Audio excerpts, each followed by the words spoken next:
Welcome back to our channel. Thank you so much for watching and supporting us. If you are enjoying these terrifying stories, please subscribe and turn on the notification bell so you never miss our latest episodes.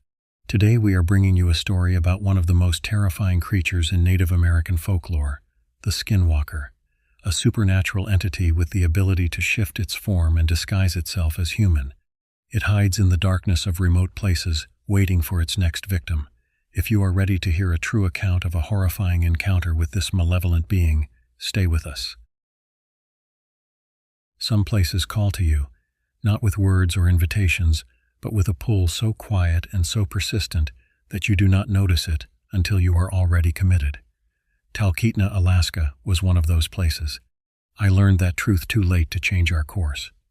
6 of us made the journey in late June, when the sun barely set and the wilderness seemed innocent. We were excited in the way that people are when they believe they control their own fate. We had planned this expedition for 2 years. Michael Williams, a man of 45 with shoulders broad enough to carry the weight of decisions he did not question, had organized everything. He worked in construction management, someone accustomed to blueprints and timelines and the satisfaction of completing projects on schedule. Jessica Garcia, his wife of 16 years, had insisted on this adventure. She was 41, energetic, the type of woman who refused to let middle age dictate her limitations. They wanted to see Alaska before they grew old. That was how they phrased it to the rest of us. Robert Wilson had joined because Michael was his brother-in-law. Robert was 47, quieter than Michael, with hands that knew how to fix things. He brought his girlfriend, Amanda Clark, who was only 36 and seemed somewhat uncertain about the entire undertaking. Robert had promised her the experience would change her life. He was not entirely wrong, though not in the way he intended. William Rodriguez was the oldest among us at 63 years old. He came because he had been hunting and camping in Alaska for decades. He knew the terrain. He knew the dangers. At least he believed he did. And then there was me, arriving last to complete the group of 6, eager to document the expedition with photographs and journal entries that I expected would become the foundation of memories we would cherish for years. We flew into Talkeetna on a small aircraft piloted by a man named Carson who seemed to possess no genuine enthusiasm for his job. The runway was more gravel than pavement. Mountains rose on all sides like ancient guardians. The forests were dense and green, still thick with moisture from winter snowmelt. Everything smelled like spruce and earth and possibility. Our base camp was established 4 miles from the small town, near the convergence of 3 smaller rivers that fed into the Susitna. William had scouted the location on a previous trip years earlier. He assured us it was ideal, low risk, excellent fishing, clear sightlines, words that now seem almost offensive in their ignorance. The first 3 days were exactly as we had anticipated. We hiked through valleys where the grass reached our thighs. Michael and Robert worked together to establish a perimeter of our camp, installing tripwires that we could hear if anything approached during the night. Not from fear, they said, but simply as a precaution. A responsible measure. We built a fire pit ringed with stones. We caught salmon that we cleaned and prepared over the flames. The nights were strange, filled with twilight rather than true darkness, disorienting in their brightness. On the 4th day, William suggested we venture further north into the higher terrain. A ridge he remembered offered panoramic views and access to a small glacial lake where the fish were supposedly abundant. Michael agreed immediately. This was the type of ambition that pushed him forward in all areas of his life. Robert and Amanda decided to remain at base camp. They had grown tired, and Amanda had developed a blister that pained her with each step. I should have stayed behind as well. I have asked myself 1,000 times since then why I did not. Perhaps it was a need to prove something. Perhaps it was simply momentum. We collected our hiking packs and our fishing gear. William led the way with Michael close behind him. Jessica followed, then me, carrying the camera equipment I had brought to document the expedition. It was late morning. The sky was clear. William estimated we would reach the ridge in 5 hours and return by sunset. The landscape grew more rugged as we climbed. Trees became smaller and more sparse. The trail, if it could be called a trail, became more difficult to discern. William seemed confident regardless. He pointed out landmarks he remembered. That peculiar formation of stone shaped like a reclining animal, that waterfall in the distance that should flow from melt higher up the mountain. He navigated by memory and instinct, neither of which should ever be trusted in a place so vast and indifferent to human intention. We stopped for lunch at what William called the halfway point. The elevation was high enough that we could see back toward our base camp, though it was too small to spot with certainty. In every other direction, wilderness extended without any sign of human presence. No roads, no buildings, no other people. Just the earth as it had existed for millennia, utterly unconcerned with our arrival. During that lunch, Michael mentioned he had heard something in the underbrush during the final hour of hiking. A rustling, something moving parallel to our path for some time. William dismissed it immediately. Probably a moose calf, he said, or a brown bear at a distance, curious but not particularly interested in our small group. He spoke with such certainty that Michael seemed satisfied. I should have paid closer attention to the tension in Jessica's shoulders. She had heard it too. The sound had bothered her enough to lower her voice. The second half of our hike took longer than William predicted. The terrain proved more complicated. We encountered a ravine that was not on William's memory of the route. Backtracking cost us an hour. Michael asked several times if we should turn around, but William kept insisting we were close. Almost there. One more ridge, and we would see the lake. The sun was still high, though beginning its descent toward the horizon. There was time, William assured us. Plenty of time. We reached the ridge just as Michael was about to suggest we abandon the objective. William was correct. The view was extraordinary. Mountains stretched across the landscape in every direction, each more distant range fading into a blue haze at the horizon. But there was no lake. William stared at the terrain below us with visible confusion. The lake should have been here, he said. The glacial lake, the place he remembered with such clarity. It was not. Jessica asked if we should descend and search the valleys below us. Michael pointed at the sun and noted that we had less than 3 hours before twilight became difficult for navigation. Robert had brought a satellite communicator, but he and Amanda were miles behind us at base camp. We had no way to call for assistance, no way to change our circumstances. William studied the terrain with growing desperation. He was certain, he kept saying, certain. The lake had been here. Unless, he said finally, and this is where his voice changed into something smaller and less assured, unless I have been misremembering the location. It happens, he said. Mountains in this region all began to look the same after enough time had passed. Perhaps the lake was on a different mountain entirely. Michael looked at me. I looked at Jessica. She was very pale. We were now 6 hours from base camp by William's best estimate, navigating terrain that none of us were certain about, with the light beginning to change into something amber and strange. Michael made the decision. We would descend into the valley below, follow what appeared to be a stream bed toward lower elevations, and move generally toward where we believed our camp to be located. William agreed, though his confidence had been replaced by something that might have been fear. Jessica took the lead, moving slowly and carefully, testing each step. I followed her. Michael came next, keeping the pace deliberate.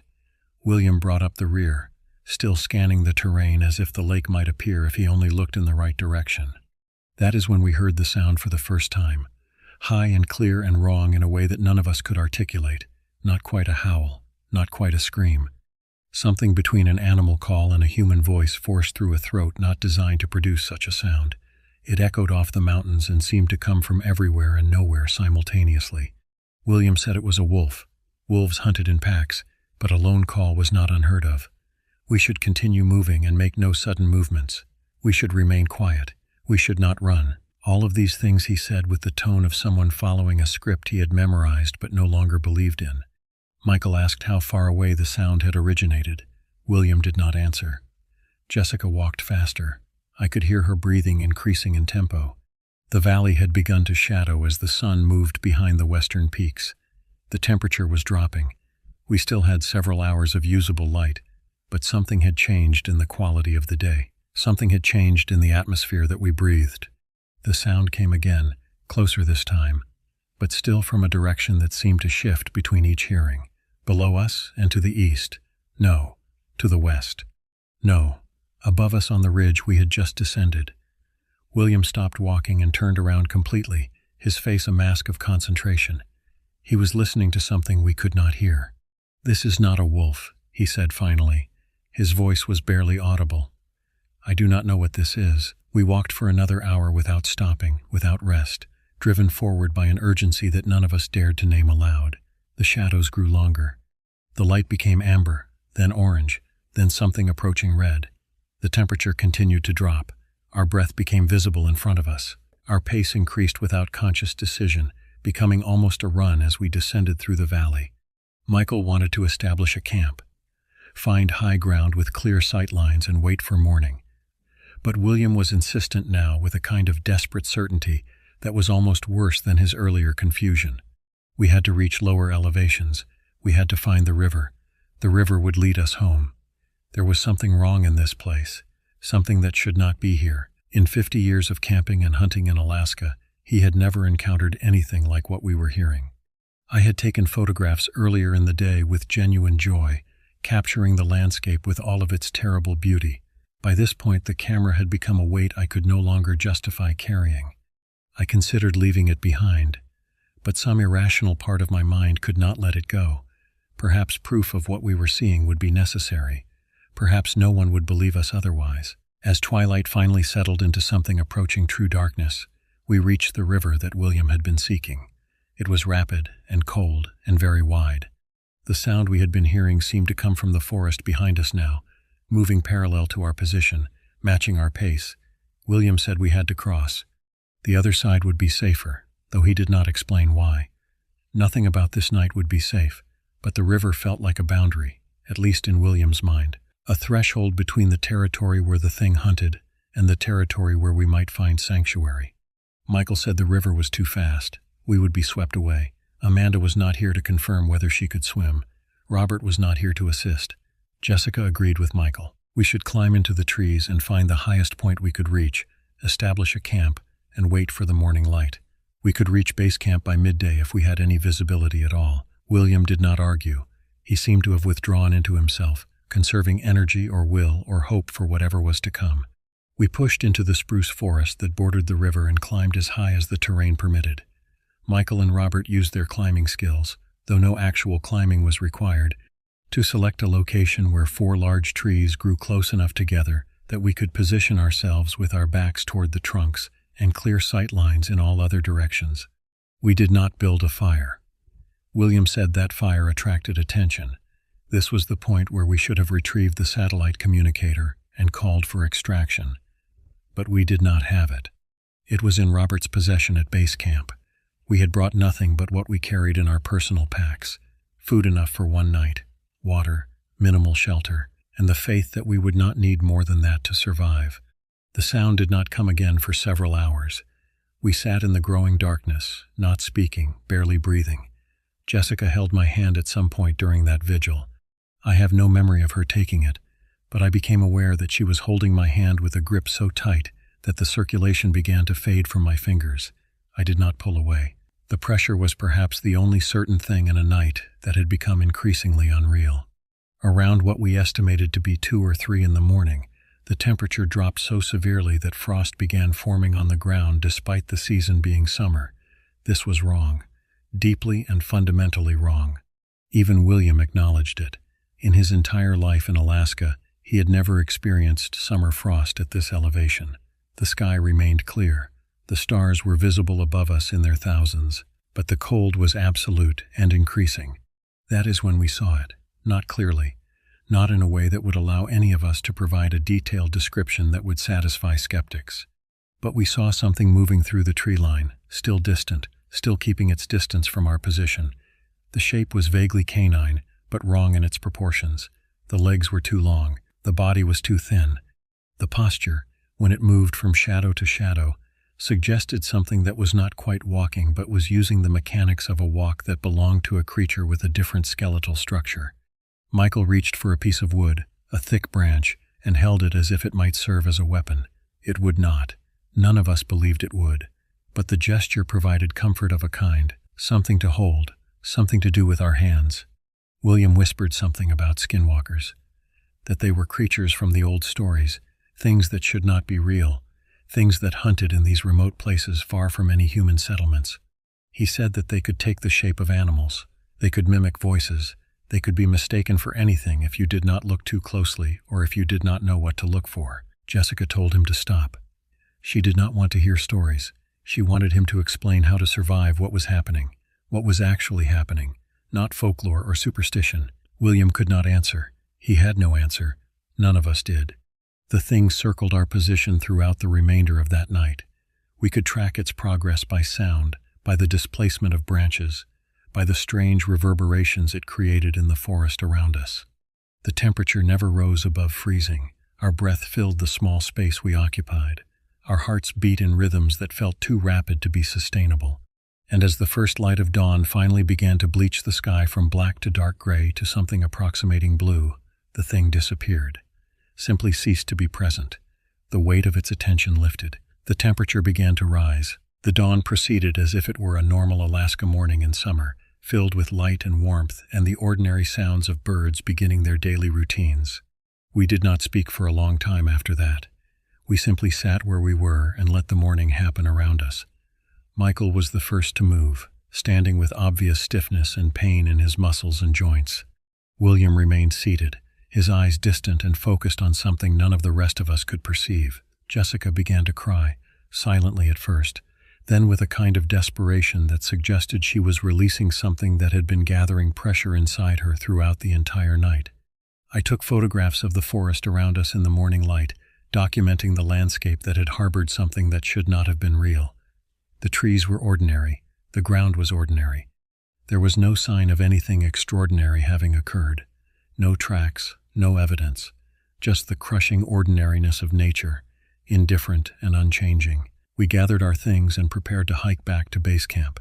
We had no real knowledge of our exact location, but the river we had crossed during the night remained visible below us, and we could follow it toward lower elevations where our camp lay. Michael estimated we had perhaps 12 kilometers to cover, all downhill, all through terrain that should be passable with moderate difficulty. As we began our descent, I looked back one final time at the place where we had spent the night. In the morning light, it appeared to be nothing special. No power radiated from it, no sense of danger. It was simply a location in a vast landscape, the kind of place where people had to be careful but where danger should be comprehensible and ordinary. We were so naive about so many things. The hike back toward base camp took longer than Michael predicted.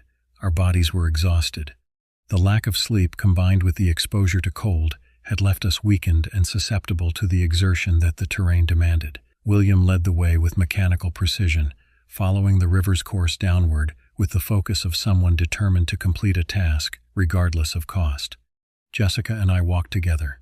She did not speak, but her presence beside me was comforting in ways that conversation could not have been. There was something about the simple acknowledgement that we had both experienced the same terrible thing. We had survived the night. We would survive the day. We would survive the journey home. Michael tried multiple times to discuss what we had experienced. His mind, accustomed to solving problems and completing projects, was attempting to categorize and rationalize the previous night's events. He suggested possibilities: an escaped circus animal, a wolf with an unusual vocalization, some kind of psychological phenomenon induced by altitude or exhaustion or the particular landscape around us. None of these explanations satisfied him, but he continued offering them, perhaps hoping that one would eventually gain traction and displace his knowledge of what had actually occurred. By early afternoon, we could see the valley where our base camp was located. The sight of it induced a kind of euphoria. We were going to make it. We were going to reach civilization and safety, and the possibility of discussing the previous night's events from the comfort of a secure environment. Then William stopped walking. He was looking at the camp with an intensity that made the rest of us pause as well. Michael asked what he was seeing. William did not answer immediately. He continued staring downward with his hand shading his eyes against the afternoon light. "Something is wrong," he said finally. "The camp does not look right." We increased our pace. The last kilometer of descent was accomplished in something close to a run. Michael was breathing hard as we reached the camp perimeter. The fire pit we had constructed was cold. The supplies we had left with Robert and Amanda had been disturbed. A food container lay on its side, its contents scattered across the ground. The tents we had erected remained intact, but several of the ropes were severed. Michael called out for Robert and Amanda. His voice echoed across the valley, raising and falling with the contours of the terrain. No response came. William moved toward the nearest tent with all of the caution of someone entering a building he believed to be dangerous. Michael followed him. Jessica reached for my hand again. We waited where we were, not wanting to investigate too closely, not wanting to confirm whatever discovery was awaiting us. "Robert and Amanda are gone," William said, emerging from the largest tent a moment later. "Their sleeping bags are still there, their packs are still there, but they are gone." Michael refused to accept this immediately. They were probably out gathering water or fishing or simply exploring the immediate area around the camp. They would return within the hour. They would be fine. He repeated this with the emphasis of someone trying to convince himself as much as anyone else. But Robert had been injured during the final days before our expedition into the high terrain. His knee had been bothering him. He had mentioned the pain multiple times as we prepared our equipment. He would not have gone on any journey that required extended walking. He would have remained at camp, resting, waiting for our return. We searched the perimeter of the camp for signs of Robert and Amanda. The only thing we discovered was a partial footprint in the soft earth near the river where we normally gathered water. The print was too large to belong to either Robert or Amanda. The shape was not quite human, but not quite animal either. It was something between, suggesting a foot that had evolved or adapted for a different species entirely. William said nothing about what we had seen. Michael continued his attempts at rationalization. Bears sometimes raided camps. Perhaps a bear had frightened Robert and Amanda, causing them to flee into the forest. They might have become separated, they might be lost, or they might have decided to hike down to the town and seek help, believing that the camp was compromised by wildlife. None of us believed this, but belief was becoming increasingly irrelevant. We were now concerned with survival and with understanding what was happening to us. Jessica asked if we should gather what we could and make for the town ourselves. Talkeetna was perhaps 12 kilometers away by the most direct route. We could reach it by dark and contact the authorities. We could request search and rescue for Robert and Amanda. We could alert someone to the fact that something was wrong in this place. Michael wanted to wait. Waiting made sense in his mind. Robert and Amanda might return. Leaving might mean missing them.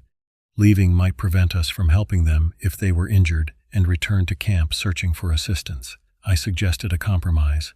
2 of us should prepare to leave immediately, heading toward town and requesting help. The other 4 of us would remain at camp, securing the perimeter, and waiting for Robert and Amanda to return. If they did not appear by morning, we would all depart together. William vetoed this plan. "We should not separate," he said. He had seen enough. He knew what was happening. And if he was correct about what was happening, separating into groups would be a death sentence. Michael demanded an explanation. What did William know? What was actually occurring? William took a long time before answering. He sat down heavily on one of the supply containers and seemed to age years in a matter of moments.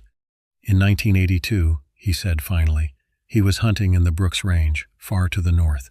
He was not alone. 4 of us. We encountered something that should not have existed, something that hunted us, something that could not be killed by conventional means." Michael asked him to continue, to explain, to provide details that might actually be useful rather than vague suggestions of supernatural threat. "We tried everything," William continued without responding to Michael's questions. "Firearms, traps, fire. We eventually managed to escape because we reached a place where it would not follow us. High elevation, open ground. We made it to an airstrip and requested extraction, but one of us did not make it. A man named David Chen. He was caught during the final night. We never found his body." Jessica asked if he had reported this to anyone, to law enforcement or to the government or to anyone who might investigate such a claim. "No one would believe me," William said. "They still would not believe me. A man disappears in the wilderness, and the assumption is that he became lost or that he made a foolish mistake. The possibility that a predator exists in these territories that operates outside of human understanding is not considered. It is not permitted to be considered." Michael said this was insane. If William truly believed this threat existed, he had a responsibility to prevent others from entering this region. He should have warned us before we came. "I did not know it would come here," William said. "David's death was 44 years ago. In all of my time since, I have never encountered it again. I believed it was an isolated incident, a traumatic experience that had been seared into my memory but not reflective of any broader danger. But it was real," he said, "and I have now encountered it twice in my life." Michael left the conversation and began pacing the perimeter of the camp. He moved with the energy of someone trying to burn through anxiety and frustration. Jessica and I remained silent. We did not know what to believe, but the possibility that William was being truthful was becoming increasingly difficult to dismiss. As the afternoon stretched toward evening, we made the decision to remain at camp. Michael wanted to search for Robert and Amanda, but William convinced him that searching at dusk would be foolish. If something had happened to them, we would not be able to help them. We would only be making ourselves vulnerable to whatever was hunting in these mountains. We fortified the camp as much as possible. Michael and William worked together to reinforce the tent structures. They created a more substantial fire and kept it burning throughout the night. They positioned our supplies in the center of our camp, creating a kind of fortress that we could retreat to if necessary. I documented everything with my camera. I took photographs of the camp setup. I took photographs of William and Michael working to secure our perimeter. I took photographs of Jessica's face as she stared into the fire with the expression of someone witnessing something she could not comprehend. I took photographs of the landscape around us, the mountains and valleys that suddenly seemed less beautiful and more threatening. As darkness fell, the same sense of wrongness that had characterized the previous night began to settle over the landscape. The temperature dropped. The sounds of the forest seemed to diminish, as if every living thing in the region had sensed the arrival of something predatory and had withdrawn from its presence. William told us what he believed was occurring. The creature that had killed David Chen had somehow learned our location, or it was drawn to us, or it had been hunting in this region for years without our knowledge, and our arrival had simply placed us within its territory. The specifics did not matter. What mattered was acknowledging that we were no longer safe. Our camp was not sanctuary. The landscape around us had become the creature's domain. Michael asked how we could possibly survive until morning. William had no answer. The creature from his previous encounter could not be reasoned with. It could not be negotiated with. It hunted. It killed. It did this with an intelligence and purpose that suggested something far more sophisticated than animal instinct. The night unfolded with a terrible inevitability. The creature circled our camp, moving through the forest with the clear knowledge that we were inside and cornered. It did not hide its presence. It seemed almost to want us to know it was there. It called out with that same impossible sound. The human screech filtered through an animal throat, the sound that should not exist but clearly did. At one point, close to what we estimated was 3 a.m, it approached the edge of our firelight. We saw it clearly for the only time during our entire ordeal. The shape was predominantly canine, with the skeletal structure and musculature of a predator, but the head was wrong. The proportions of the skull were altered. The eyes reflected the firelight with an intelligence that should not have been present in any animal.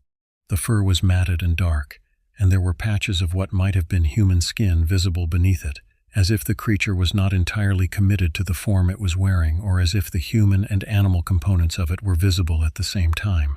Michael screamed. A reflex. A response to witnessing something that contradicted the fundamental understanding of how the world should operate. The creature did not attack. It observed us with a patience that was somehow worse than aggression. It was studying us, evaluating us, making some kind of calculation based on what it observed. Jessica whispered a prayer in Spanish. Michael continued to hold the makeshift weapon he had constructed. William simply stared at the creature with the expression of a man confronting the source of a trauma that had defined his existence. After what might have been minutes but felt like hours, the creature withdrew.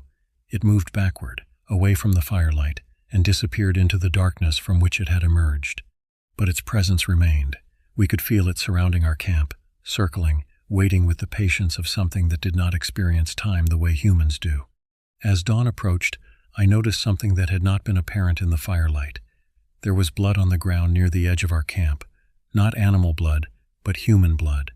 The quantity was significant enough to suggest serious injury or worse.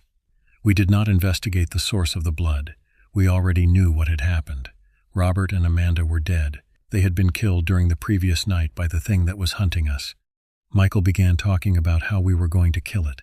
He discussed firearms and ammunition and strategies that belonged to warfare, not to survival in a wilderness populated by a creature from nightmare. Jessica told him to stop. There was no killing it, she said. We needed to focus on escape. As the light increased, we gathered what supplies we could carry and prepared to leave the camp permanently. William urged us to head immediately to the town, to travel as quickly as our exhausted bodies would permit. Do not stop for rest, he said.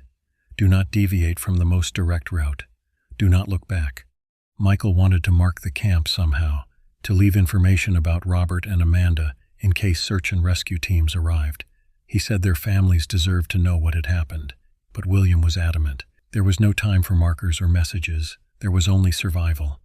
The journey from the camp to Talkeetna was a descent into a horror that was more psychological than physical. We were fleeing, and we were hunted, and the creature that pursued us seemed to enjoy the process of the chase far more than it might have enjoyed a simple kill. Michael was the first to show signs of breaking. He would periodically stop walking and turn to look behind us, expecting to see the creature emerging from the forest. His behavior was becoming erratic. He alternated between bursts of frantic movement and moments of paralysis where he would simply stand and stare at nothing. Jessica tried to keep him moving, but her own exhaustion was evident in the way she moved. Every step seemed to require a conscious decision. Every moment required an act of will to continue. William maintained a steady pace.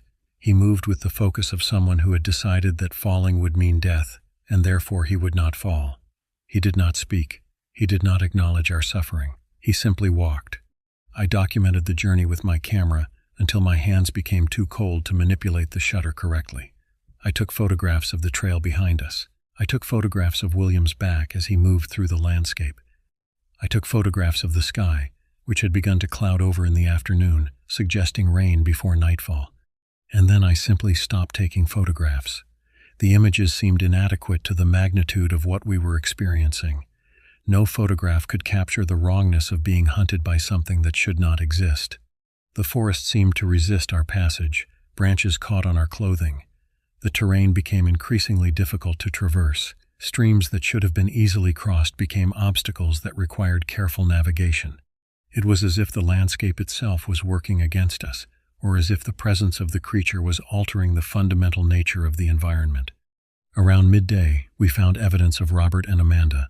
A piece of clothing, specifically Amanda's jacket, was hanging from a branch approximately 20 meters to the right of the trail. It was torn and stained with blood. Michael saw it first. He cried out and moved off the trail toward it. William pulled him back with more force than should have been applied to someone in Michael's fragile mental state. "We do not deviate from the path," William said. "We do not stop for anything. We do not acknowledge anything. We move forward until we reach the town." Michael struggled against William's grip, but the older man was stronger than his age might have suggested. Eventually Michael relented, though his eyes remained fixed on Amanda's jacket as we walked past. Jessica was crying again, but her tears seemed to be born from rage rather than grief. She said repeatedly that we should have stayed in the camp. We should have waited for rescue. We should have signaled for help. We should not have abandoned Robert and Amanda's remains to the wilderness. Michael told her, his voice hollow and distant, that Robert and Amanda were already dead before we found the camp destroyed. The creature had taken them during our first night in the high terrain. The thing that was hunting us had been hunting them from the moment we separated from their location. It had stalked them. It had waited. And when it decided that it was time to kill, it had done so with efficiency that left them no opportunity to resist. This realization seemed to fracture something in Michael. He accepted it with a kind of numb resignation. His behavior stabilized, but only because he had essentially given up on any hope of positive outcome. He was walking forward simply because the other alternative was to lie down and wait for death. By late afternoon, the temperature began to drop and the wind increased. The clouds that had been threatening throughout the day opened up, and rain began to fall in sheets. The rain was cold enough to feel dangerous. William said we needed to find shelter. Continuing through the night in these conditions would likely kill us as effectively as the creature hunting us could. We located a partially collapsed structure, perhaps an old hunting cabin or a shelter that had been built decades earlier and left to decay. It offered protection from the wind and most of the rain. The interior was less than 4 meters square and the roof was compromised, but it was sufficient for our needs. Michael found remnants of previous habitation. A sleeping bag, incredibly, that was still structurally intact. Some canned food with labels so faded that the contents were no longer identifiable. Most significantly, Michael found a rifle. It was old, perhaps 15 or 20 years old, with rust forming on the barrel and ammunition that may or may not have remained viable. William examined the weapon with the attention of someone evaluating a tool. There were perhaps 12 rounds of ammunition remaining. The rifle appeared to be functional, though cleaning would have been necessary to ensure reliability. William kept the rifle and the ammunition, loading 4 rounds into the magazine and keeping the weapon within reach throughout the night. Jessica asked if the rifle would actually be effective against the creature. Her voice was small and hopeless. William said that he did not know. The creature was not a normal animal. The conventional understanding of its physiology did not apply, but the rifle provided comfort, and comfort was worth something even if it had no practical application. As darkness settled around our shelter, Michael began talking about his life, about Jessica and their 16 years of marriage, about the trips they had planned to take, about the grandchildren he had expected to have someday. He spoke as if he was providing his final testimony, as if he was preparing his memory to be transmitted to the future by whatever means were available to him. Jessica listened to him, and gradually her anger transformed into something approaching tenderness. She moved closer to him, and they sat together, holding each other with the intimacy of people who understood that their time together was finite and potentially very limited. William and I sat in separate corners of the shelter, not speaking. William kept the rifle pointed toward the open doorway. I sat with my camera, looking at the photographs I had taken throughout the day. Images of our trail, images of William, images of the landscape. None of them showed any sign of the creature, but all of them seemed to carry the weight of its presence. The night unfolded with that same terrible wrongness that had characterized the previous nights. The temperature dropped. The creature approached our shelter multiple times, but it did not attempt to break through the barrier. It seemed to be testing us, evaluating the structure, assessing whether it could penetrate our defenses. And when it became apparent that entry would require effort that it was not willing to expend, it withdrew and circled around the shelter, uttering its impossible vocalizations. Toward dawn, Michael asked William if he had killed the creature in 1982, if he had succeeded in ending the threat that had claimed David Chen's life. "No," William said. "It escaped. We escaped from each other. But I have always wondered whether it was a single creature or whether it represented a population, whether there was one entity hunting these mountains or many." The question hung in the cold air between us, unanswered and unanswerable. With the first light of morning, we prepared to depart the shelter. We gathered what supplies we could carry and set back on the trail toward Talkeetna. William estimated that we were perhaps 5 kilometers from the town, a manageable distance if we moved steadily, if nothing delayed us. The creature did not follow us as we walked. Its presence seemed to have withdrawn entirely. William suggested that it had decided we were no longer worth the effort. We were moving into territory where human presence was more common. It preferred isolation and the territories where it could hunt without interference. By late morning we could see the first signs of the town, a building in the distance, a cleared field, and then, with a rush of relief so profound that I nearly collapsed, a road, a paved road with tire marks and evidence of regular human travel. Michael was the first to reach the road. He actually ran the final 100 meters, moving with an energy that his exhausted body should not have possessed. He stood in the middle of the road and waved his arms, hailing a truck that was approaching from the direction of the town. The truck driver, a man in his 50s with the weathered face of someone who had spent decades working in Alaska, pulled over and asked if we needed assistance. Michael, without any preamble or explanation, told him that there had been a tragedy. 2 people were dead. We needed to contact the authorities immediately. The authorities that arrived in Talkeetna in response to our report were professional and skeptical in equal measure. A state trooper named Marcus Dalton interviewed each of us separately, recording our statements and asking questions designed to identify inconsistencies or indications of fabrication. Michael's statement was emotional and disjointed. He repeatedly mentioned the creature, but when Dalton pressed him for specifics, Michael could only provide vague descriptions. Something large, something that hunted, something that killed Robert and Amanda, but he could not articulate how the killings had occurred. He could not provide evidence. He could not even provide a consistent timeline of events. Jessica's statement was more organized, but it was also more cautious. She described the hiking accident that we had invented to explain Robert and Amanda's deaths. A ravine, a fall. They had separated from the group briefly and encountered a crevasse in the terrain. By the time we realized they were missing, it was too late to mount a rescue. We had been unable to locate the exact location of their bodies. William, when interviewed, provided a statement that was essentially false. He corroborated Jessica's version of events regarding the hiking accident. He described Robert as someone who had not been in adequate physical condition for the hiking. He mentioned that Amanda had been inexperienced. Their deaths had been tragic but not surprising given their lack of preparation. I was the last to be interviewed. Dalton was clearly skeptical of the story we had created. He pointed out inconsistencies. He noted that our physical condition suggested something more severe than a simple hiking accident. He asked why we had been so desperate to reach the town. He asked why I had not shared my photographs more fully. I showed him a selection of the photographs I had taken, images of the landscape, images of our camp, images of William and Michael working to secure our perimeter. But none of the photographs clearly showed the creature. The images of the forest at night were too dark. The images of the landscape were too distant. Everything was deniable. Dalton concluded that Robert and Amanda had probably died in a hiking accident that we had failed to properly document or report immediately. He indicated that search and rescue teams would be organized to attempt to locate their bodies, but he also made it clear that he believed we were not providing the complete truth. He suggested that fear and trauma might be causing us to remember events incorrectly or to embellish details. William was offered the opportunity to continue his previous hunting guide business in the region. He politely declined. He said he was retiring from his work in Alaska. He was moving south. He was no longer going to participate in expeditions to the remote territories that he had once loved.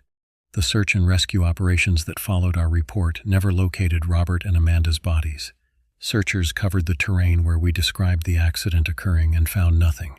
No bodies, no remains, no indication that anyone had ever died in that location. This lack of physical evidence led to official suspicions that grew over time. There were suggestions that Robert and Amanda had simply left, possibly fleeing from interpersonal difficulties or financial problems. There were implications that Michael and Jessica and William and I had conspired to create a false narrative for reasons that were never made clear. Eventually, the investigation was closed. Robert and Amanda were declared missing, their fates unknown, their deaths unconfirmed. Officially, they had simply vanished in the Alaskan wilderness, the kind of tragedy that occurred with enough frequency that it barely warranted attention from law enforcement beyond the initial report phase.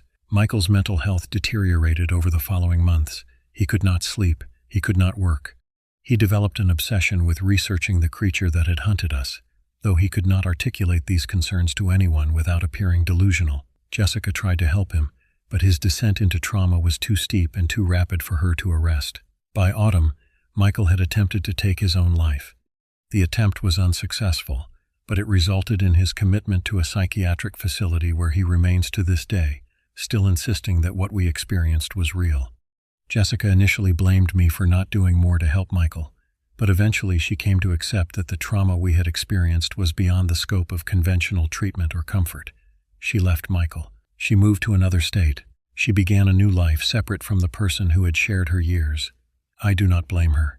The thing that hunted us in the Alaskan wilderness had succeeded in destroying Michael more completely than any physical attack could have. William simply disappeared. I attempted to contact him several times, but his home had been sold. His business was closed. No one knew where he had gone.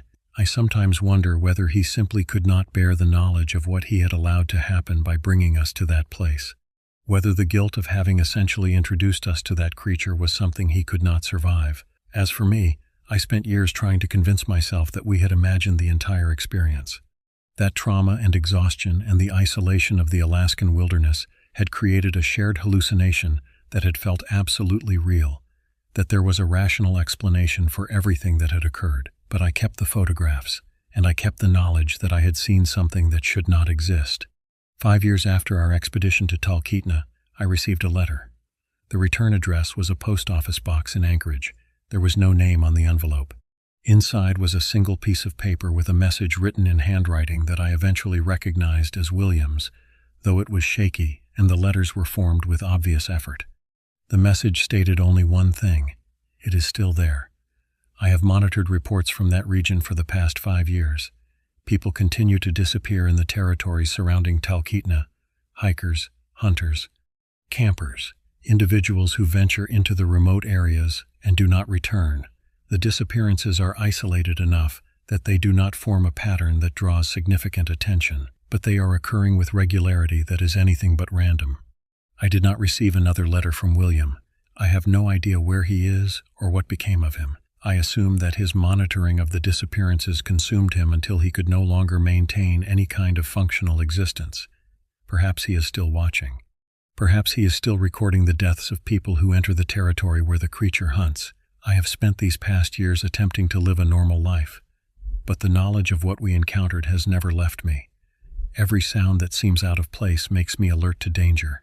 Every moment in a wild or isolated place triggers a primal sense of vulnerability. The creature from that expedition still exists. I am certain of this. Not because I have seen evidence of its continued presence, but because I understand, with an absolute clarity that surpasses rational belief, that something like that does not simply disappear. It hunts. It feeds. It exists in the remote territories far from human civilization, where it can operate without interference or documentation, and there is nothing that can be done about it. No amount of reporting to authorities will result in action. No amount of investigation will produce evidence. The creature exists in the liminal space between myth and reality, in the territories where human understanding does not extend. It cannot be proven. It cannot be stopped. It can only be avoided. So I provide this testimony as a warning and as a record. There are places in the Alaskan wilderness where human beings do not belong. There are predators that hunt in those remote territories, creatures that operate according to rules that do not conform to human understanding or expectation. If you venture into those places, you do so accepting that you are entering territory where you are not the apex predator. You are not the primary concern. You are simply something that exists to be studied and hunted and consumed. The Talkeetna region remains as beautiful and as dangerous now as it was 5 years ago when we ventured into it. Robert and Amanda's families never received closure. Michael continues to deteriorate in his psychiatric facility. Jessica lives with trauma that no amount of therapy will fully resolve. William disappeared into regions unknown, possibly still monitoring the disappearances that continue in that remote wilderness, and the creature continues to hunt. This is the testimony of what we experienced. This is the documentation of what I have witnessed. This is the record of something that should not be possible. But possibility is not a requirement for reality. Things exist whether we believe in them or accept their existence. Things hunt in the shadows and in the isolated territories. Things survive and reproduce and perpetuate their kind far beyond the boundaries of human understanding. I am publishing this account not because I believe it will be accepted as truth, but because I believe that someone reading it will recognize the validity of the experience. Someone will have encountered something similar in another remote location. Someone will understand, without needing to be convinced, that there are aspects of the world that remain unexplained and unexplainable. To that person, I offer only this advice. Do not venture into the territories that feel wrong. Do not ignore the instincts that suggest danger. Do not assume that rational explanation exists for every phenomenon that you encounter. The Talkeetna creature teaches a fundamental truth that surpasses all other understanding. The world is far larger and far more dangerous than the comfortable boundaries of human civilization would have us believe. And in that vast wilderness beyond our control and our comprehension, there are things that should not be encountered. I survived my encounter with such a thing. Robert and Amanda did not. Michael was destroyed by the knowledge that such things exist. Jessica found peace only through distancing herself from the trauma, and I continue, day after day, knowing what I know, unable to forget what I have witnessed, living in a world that has been fundamentally altered by the acknowledgement that the creature was real. We enter the wilderness seeking beauty and adventure. We believe ourselves capable of managing any threat. We believe ourselves superior to the things that share the territories where we venture. We are wrong about all of this. The Talkeetna creature hunts still, and somewhere in the vast Alaskan wilderness, other people are even now making the journey into territory where something is waiting for them, something that hunts with intelligence and purpose, something that has hunted human beings since before we had the words to describe it.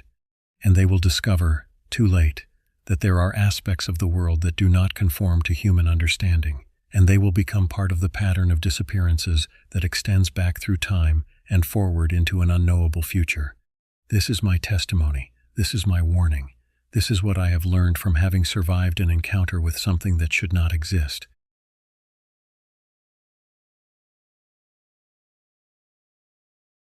I learned something that summer that most people will never understand. I learned that certain places on this earth were never meant to host human visitors during specific seasons. I learned that some traditions run so deep in this land that they predate the countries we built upon it. And I learned that when you step into the territory of something older than civilization itself, you do not come back unchanged, if you come back at all. My name is not important. What matters is that I was there in Inside Passage during that fateful month of June. I was there with 5 other people who believed the journey would be a celebration. We were wrong about that. The invitation came to me through Gary Perez. I had known Gary for perhaps 15 years through various professional circles.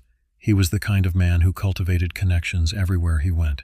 At 47, he moved through conversations like a person accustomed to being listened to.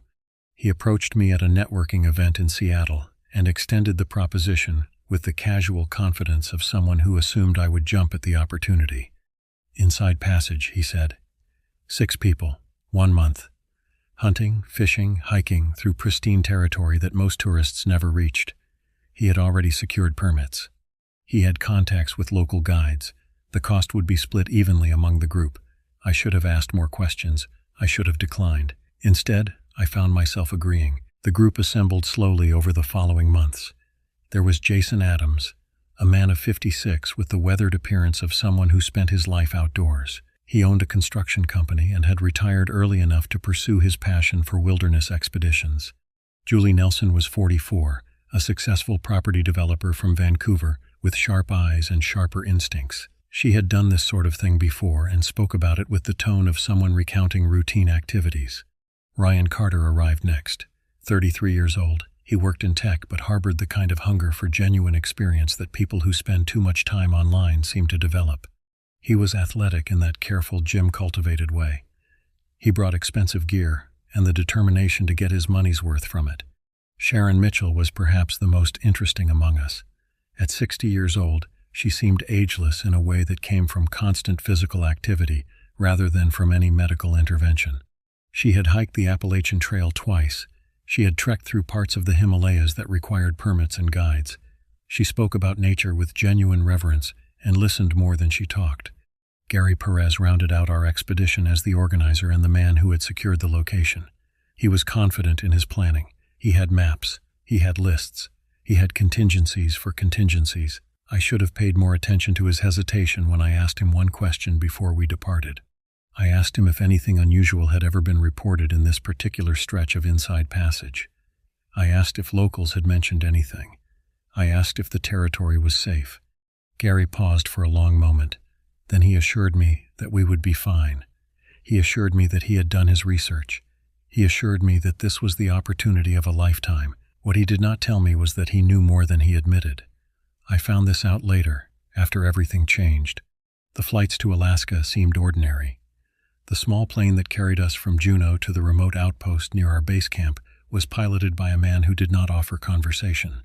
He looked at us with an expression I later recognized as pity. He unloaded our supplies, took Gary's hand to shake, and took off with a haste that suggested urgency. The base camp itself was a triumph of basic engineering. 2 large log structures stood near the water, surrounded by cleared land. A proper dock extended into the water. Someone had maintained the structures relatively well, though I could see signs of age and weathering. The gear we had shipped ahead was stacked neatly inside one of the buildings. We settled in as the light lingered almost endlessly in that northern latitude. The sun dipped toward the horizon but never quite vanished. The world existed in a perpetual state of gloaming. I found it deeply unnerving, though everyone else seemed to embrace it. Jason organized the supplies. Julie began mapping out the hiking routes we would attempt. Ryan tested his fishing equipment. Sharon sat on a log and gazed out toward the mountains with the expression of a person who had found exactly where they needed to be. Gary stood beside me as I organized my personal belongings inside the larger cabin. He said, "I am glad you came." I told him the same. He said, "If anything happens while we are out there, if anything feels wrong, you need to tell me immediately." I asked him what he meant. He did not answer. He simply walked away to attend to some other task. That night, we slept in the cabin. The June darkness lasted only a few hours, and the light returned in what seemed like mere moments. I did not sleep well. The light bothered me. The silence bothered me more.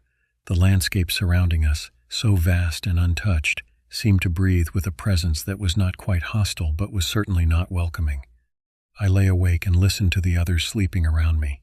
I listened to the wind moving through the mountains, and I listened to something else, though I could not quite define it, a sound like breathing that was not the sound of any of the 6 people in that cabin.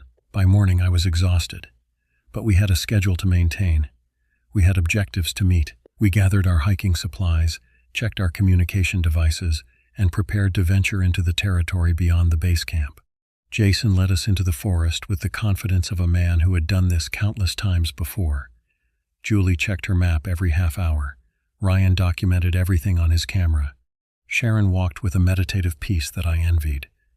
Gary stayed near the back of the group, and I stayed with him. The forest was beautiful in a way that made beauty seem like an inadequate word. The trees towered above us. The undergrowth gave way to our passage.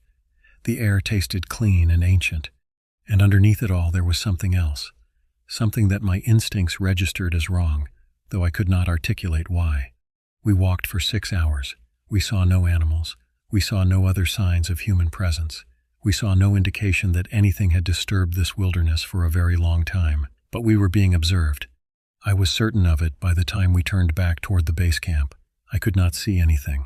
I could not hear anything specific, but the quality of the silence had changed. It had become the silence of a predator that has identified prey. That night, as we sat around the cabin eating the dinner that Ryan had prepared, Gary made an announcement. He said that we should establish a rule. No one should leave the immediate vicinity of the cabin after sunset. He said this was for safety reasons. He said local wildlife was more active at certain times. Julie questioned this. She said we had traveled through wild country before. She said danger was manageable if you were prepared. Gary held firm. He said he insisted on this rule. He said anyone who violated it would be required to leave the expedition. No one argued with him. Something in his tone made argument seem unwise. That night, I heard the sound again. The sound like breathing that was not quite breathing. It came from somewhere beyond the perimeter of the cabin. It circled the building, moving slowly. I rose from my sleeping place and looked out the window. The perpetual northern light showed me nothing but forest and mountain. But I heard it clearly. A sound like respiration. A sound like something massive was drawing air in and expelling it in a rhythm that was almost, but not quite, natural. I woke Gary and told him what I heard. He rose and looked out the window. His face went pale in the strange light. He told me to return to sleep. He told me it was probably a bear. He told me the cabin was secure. But his hands were shaking, and his lie was so transparent that it might as well have been spoken in a foreign language. I did not sleep again that night. I sat and listened to that breathing sound circle our cabin until the sun came up completely and burned away the remaining shadow. By the time morning arrived, I understood one fundamental truth. We were not going to get through this expedition unscathed. Something about this place, something about this season, something about our presence here was wrong in a way that went beyond simple danger. We had invited something to notice us by coming here, and now that it had noticed, I was not certain it would allow us to leave. The second day of our journey began with what appeared to be an ordinary disagreement about logistics. Jason wanted to venture deeper into the territory. He wanted to reach the ridge system that overlooked the primary valley. Julie was eager to map that route. Ryan wanted to document the landscape from that vantage point. Sharon simply agreed to whatever the majority decided. Gary suggested we stay closer to the base camp. The argument was brief but tense. Jason, as the most experienced outdoorsman among us, ultimately won the decision. We would hike to the ridge. We would spend the day exploring. We would return before sunset. Gary did not like this. I could see it in the tightness around his eyes, but he did not openly challenge the decision again. He simply began packing supplies with more force than necessary. We departed the cabin at 7 a.m. The light was full and steady by then, though the sun hung low on the horizon in that peculiar way of northern latitudes. We were 6 people moving through a landscape that seemed designed to dwarf human presence. The first few hours of the hike were unremarkable. We climbed steadily upward, moving through dense forest that gradually transitioned to more open terrain. We saw evidence of wildlife. We saw tracks that could have belonged to deer or elk. We saw scat of various ages. We saw the world as it existed without human interference. Then Ryan discovered the structure. He called back to us to stop. He had spotted something between the trees. We gathered around him and looked at what he had found. It was a shelter of some kind.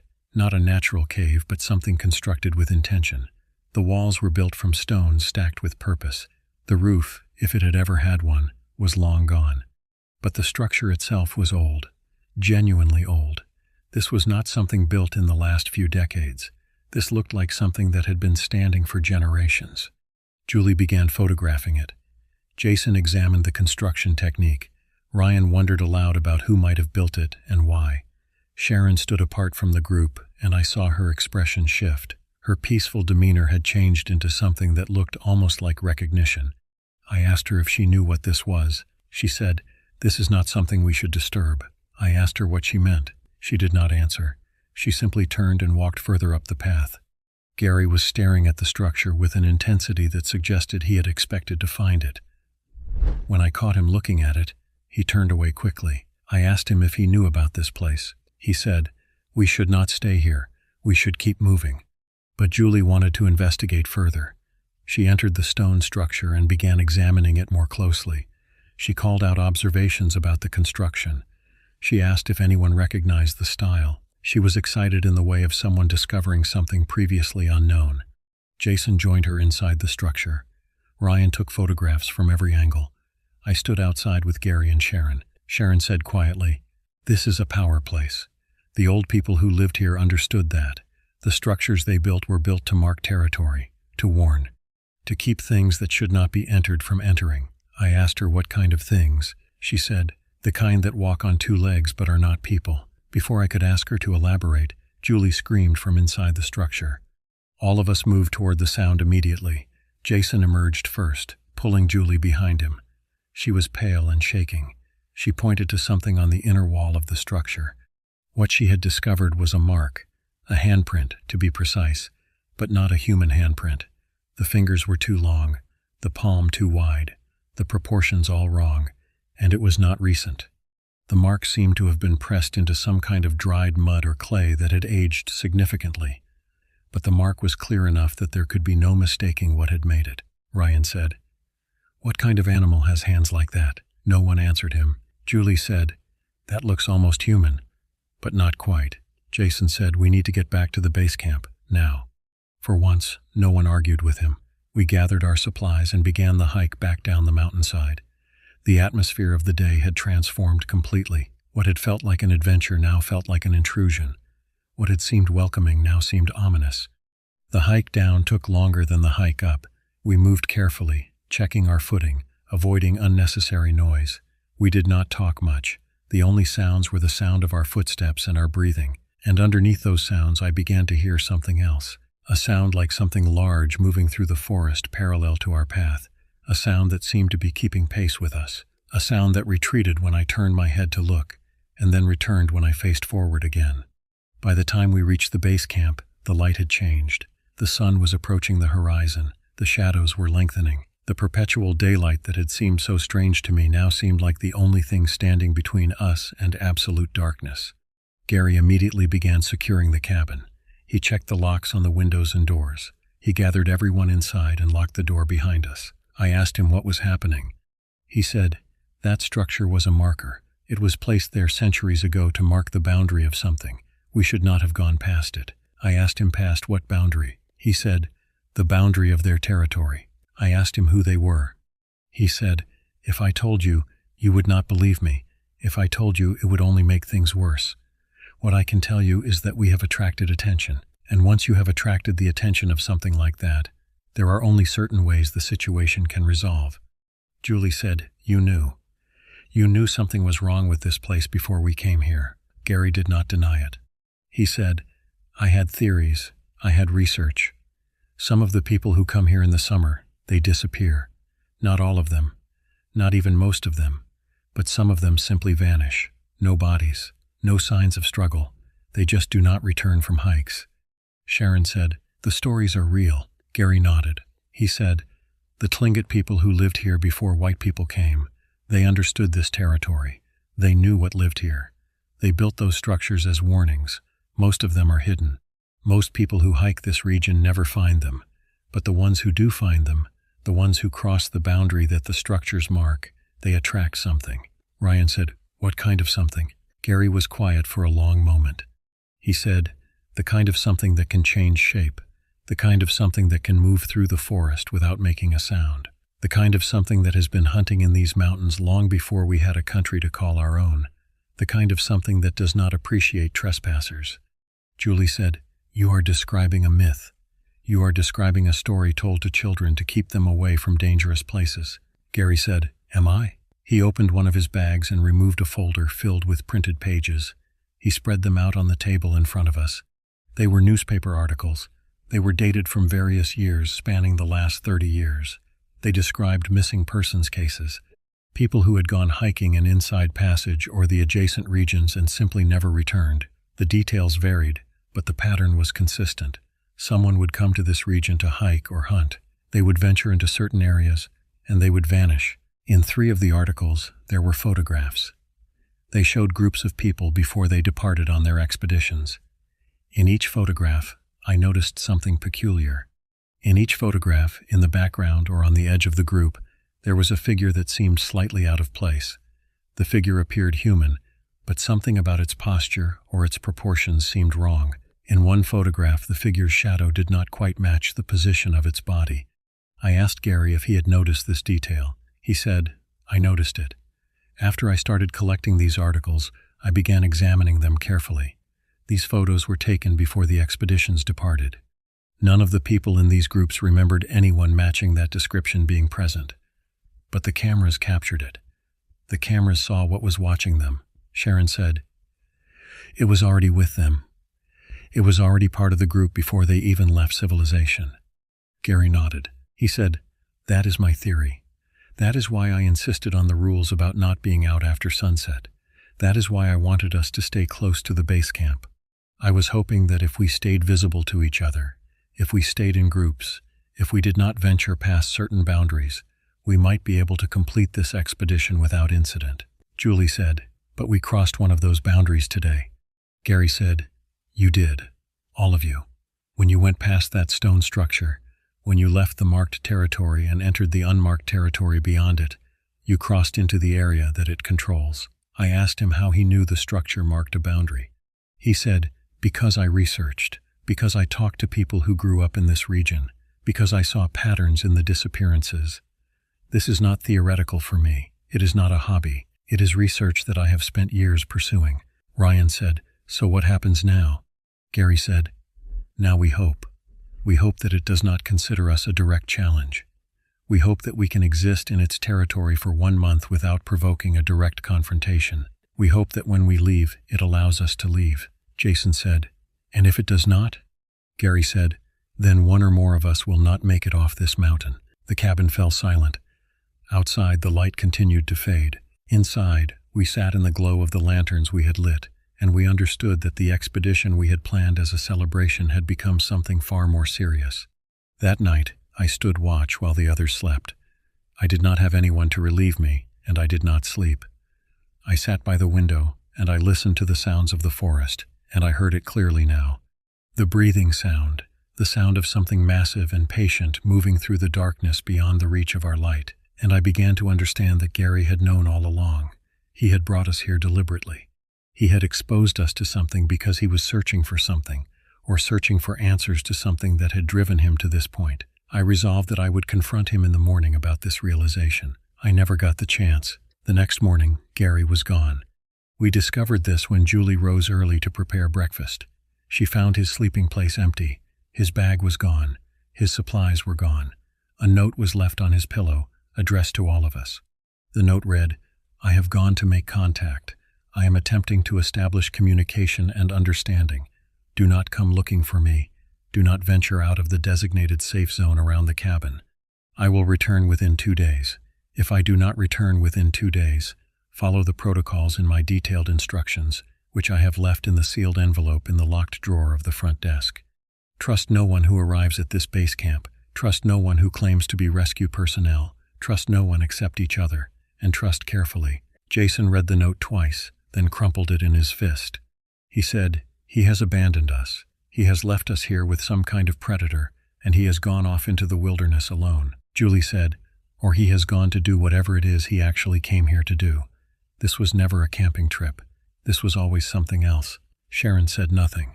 She simply stared out the window toward the mountains where Gary had gone. Ryan said, "We should leave. We should hike back to the place where the radio signal works best and call for extraction." I told him that we did not know if radio signals would work.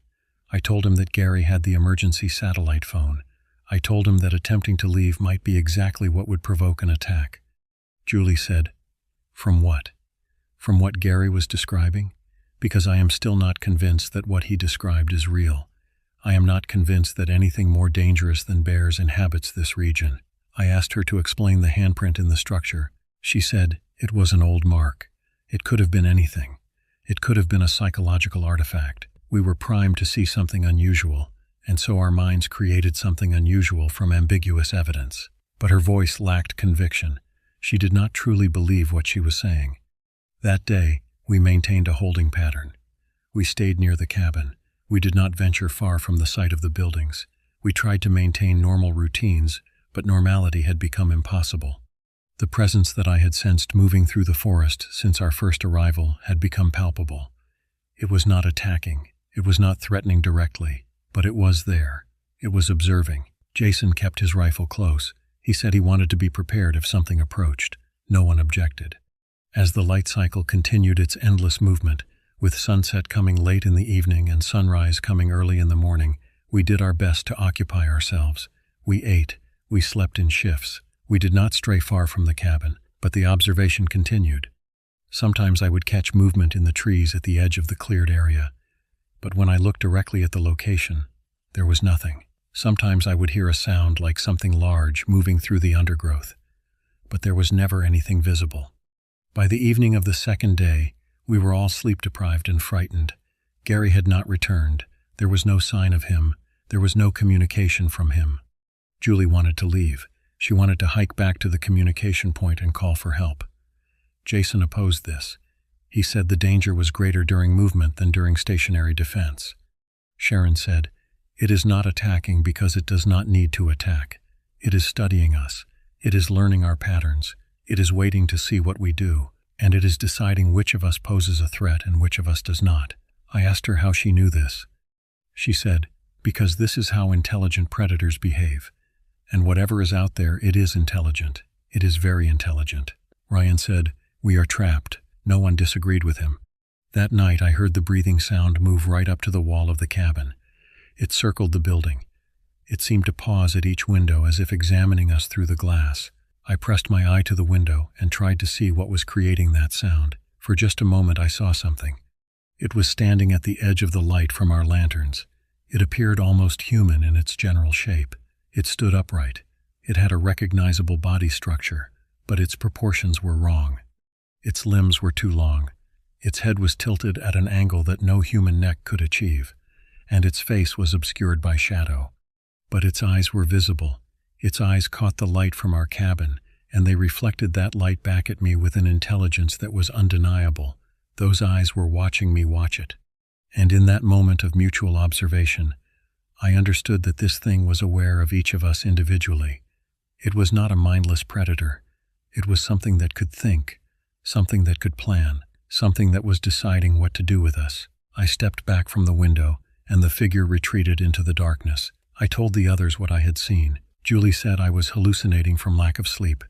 Jason said I had seen a bear standing on its hind legs, refracted and distorted by the window glass. Sharon simply nodded as if my report confirmed something she already suspected. Ryan said, "We need to accept what Gary was telling us. We need to accept that something non-human is observing us, and we need to figure out what its purpose is." I said, "The purpose is observation.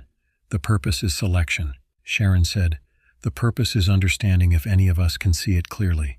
The purpose is determining if any of us will survive the encounter. The purpose is culling."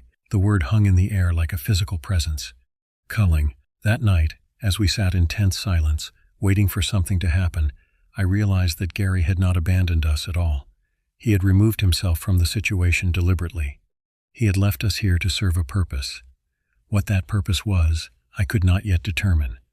But I was certain that our presence here was not random. Nothing about this situation had been random. We had been chosen. And something out in the darkness, something that moved through these mountains with purpose and intention, was learning everything it needed to know about us before the next phase of this encounter began. Gary returned on the morning of the third day. He emerged from the forest on the opposite side of the cabin from where he had departed. He was alone. He moved slowly, as if exhausted. His clothing was torn and muddy. He was bleeding from several places on his body, though none of the wounds appeared to be life-threatening. We rushed out to meet him. We had questions. We needed explanations. We needed to understand what had happened to him. Gary pushed past us and went directly into the cabin. He locked the door behind him. He did not emerge again for several hours. When he finally came out, he had cleaned himself and treated his wounds. He sat down at the table in the cabin, and he looked at each of us in turn. He said, "I made contact. I achieved communication to a degree, and I received an understanding of sorts. The situation is both better and worse than I feared." Jason asked him what he meant.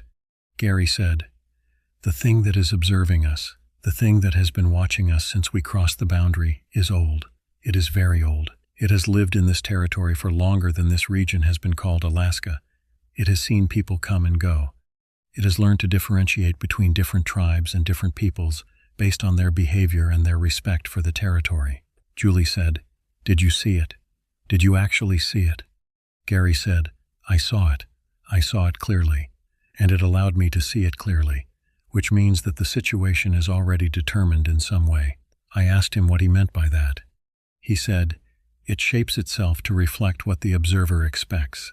When a person looks at it, they see something that is partly animal and partly human. The specific form varies based on the mind of the observer. What is consistent is the intelligence. What is consistent is the understanding that you are not looking at something natural. You are looking at something that has learned to exist in multiple states simultaneously." Sharon said, "It is a skinwalker. That is the word that the people who lived here before us used for this type of entity." Gary nodded slowly. He said, "The Tlingit people had a name for it. The term does not translate exactly, but it refers to something that can shed its skin and take new form. Something that was human once, or was part human, and then became something else. Something that made a choice, or was forced into a state of transformation, that turned it into something that is no longer bound to a single form." Ryan said, "That is not possible. That contradicts every law of biology and physics that we understand." Gary said, "Consciousness contradicts the physical laws we understand, but we accept it as real. This is the same. This is something that exists outside the boundaries of what we consider possible, but it is no less real for being impossible."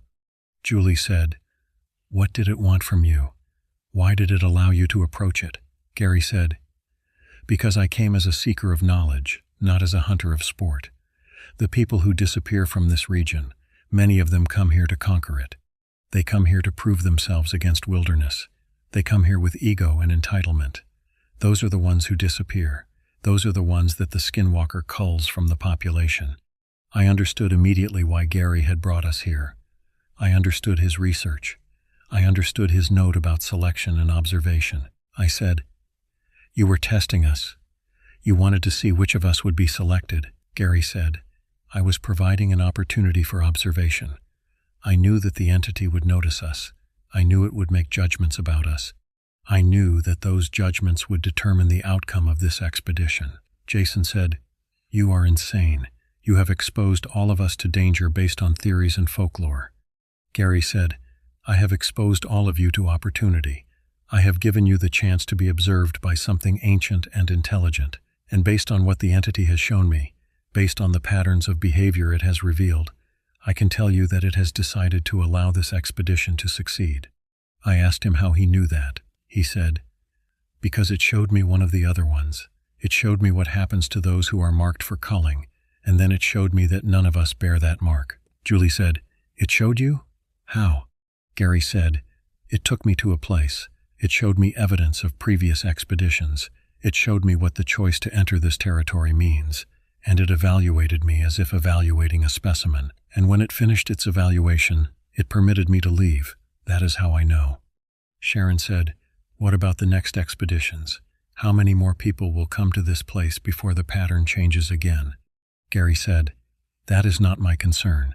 The entity is not malevolent. It is not evil. It is simply a part of this ecosystem.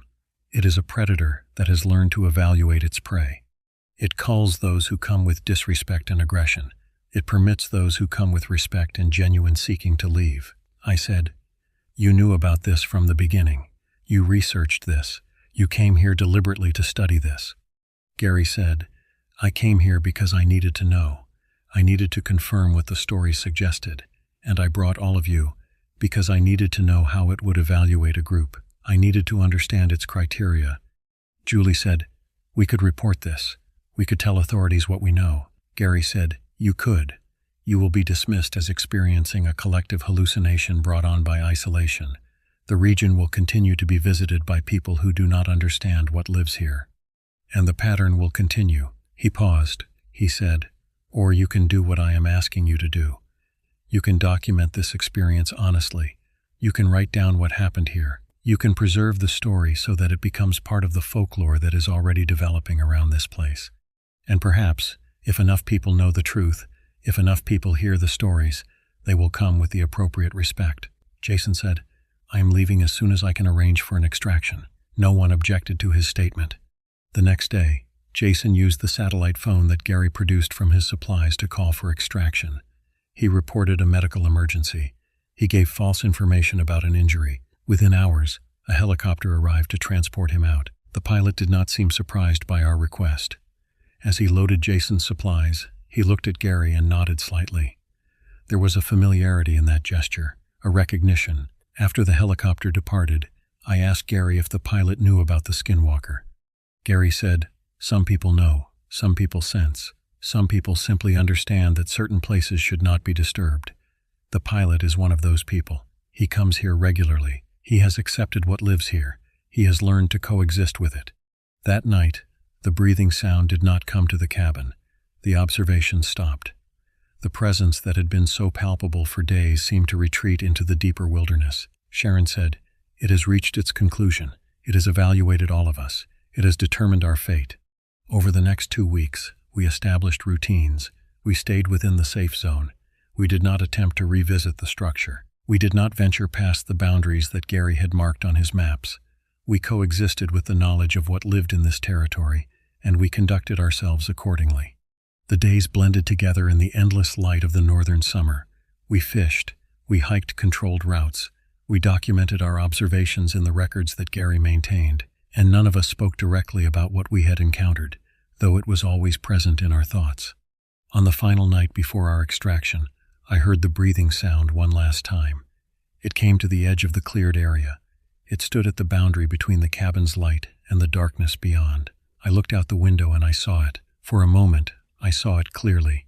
It stood upright, but its form seemed to shift. One moment it was almost humanoid. The next moment it was more animal.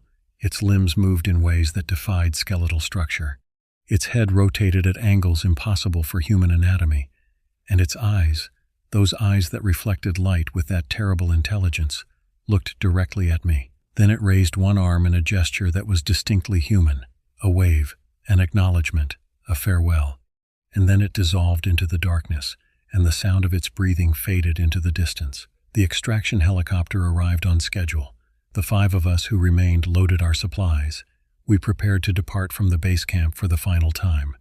As we sat in the aircraft, rising above the territory we had occupied for a month, I looked down at the landscape below. The wilderness spread out beneath us looked untouched. It looked pristine. It looked like a place where nothing significant had occurred. But I knew better. I knew that every square kilometer of that terrain held history. I knew that that history included choices made by something ancient and intelligent. The flight to Juneau was silent. None of us spoke. Julie looked out the window. Ryan sat with his eyes closed, though I was certain he was not sleeping. Sharon gazed downward at the territory we were leaving, as if memorizing it for future contemplation. Gary reviewed his notes and his photographs and his recordings. He had accumulated a substantial amount of documentation during our time in Inside Passage, evidence of what he called contact, though contact had never taken a form as defined as a conversation between equals.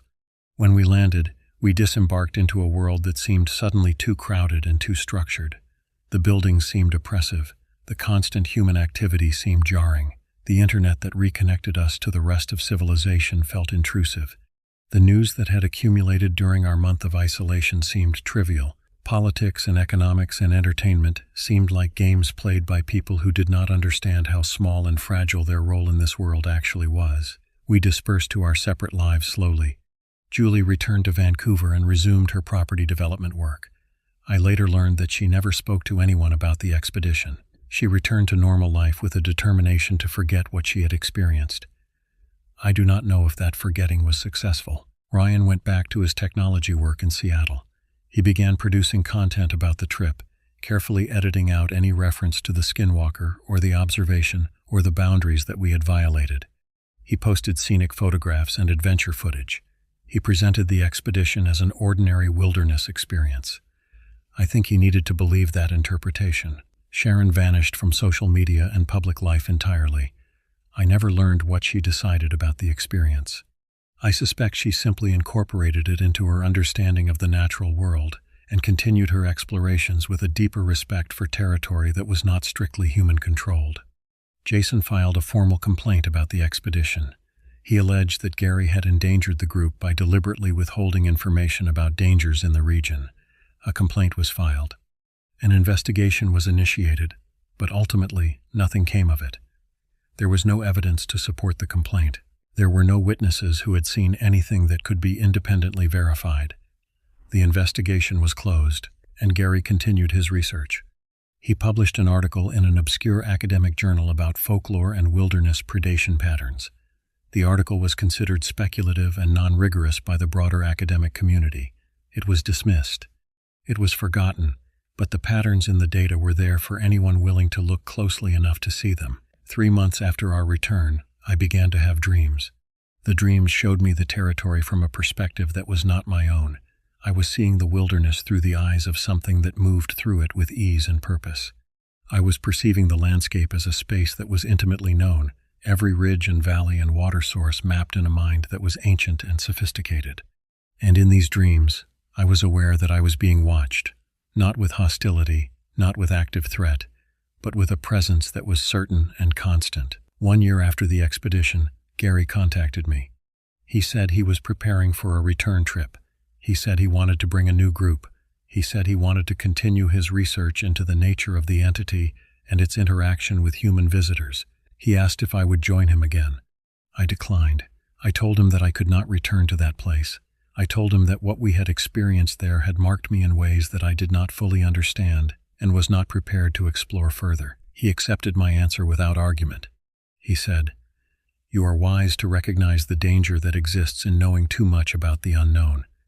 Many people cannot resist the temptation to seek deeper understanding. Those people often discover far more than they intended." I asked him what he meant. He said, "I mean that the Skinwalker is not the most dangerous thing in that territory. The Skinwalker is simply the most visible. There are other presences, other entities that do not show themselves as readily, other things that have learned to exist in the spaces between human perception." I asked him if he planned to encounter these other things. He said, "I plan to seek contact with whatever is willing to be contacted. I plan to document and understand. I plan to add to the collective knowledge of what actually inhabits these territories that we claim to know." I never heard from him again. 6 months after our final conversation, I learned that Gary had gone missing during an expedition to a remote region in the Canadian wilderness. Search and rescue teams found evidence that he had been in the area. They found his base camp, they found his supplies, but they did not find Gary. His research materials disappeared with him. His documentation of the Inside Passage expedition vanished. Everything that he had compiled was lost. I have thought about this disappearance many times. I have wondered if Gary deliberately removed himself from human civilization. I have wondered if he encountered something in that Canadian wilderness that exceeded his ability to survive it. I have wondered if the Skinwalker that we encountered in Inside Passage was somehow connected to his final expedition. I will never know the answer. What I do know is that I came back from Inside Passage changed. The observations that the Skinwalker made of me, the evaluation that it performed, marked me in a way that is permanent. When I venture into wild places now, I am aware of a presence that was not there before. I am conscious of the fact that these territories have their own rules and their own intelligences that govern them. I am aware that we are visitors in these places, not masters of them. And I am aware that the wild things that live there have learned to evaluate us based on our behavior and our respect for the territory. The months and years that have passed since that expedition have been strange. I have tried to return to a normal life. I have attempted to integrate my experience into my existing framework of understanding about the world. But I find that framework is inadequate. I find that the experience has altered me in ways that I cannot quite articulate. The dreams continue. Sometimes they show me the landscape from inside the Skinwalker's perception. Sometimes they show me places I have never visited in waking life.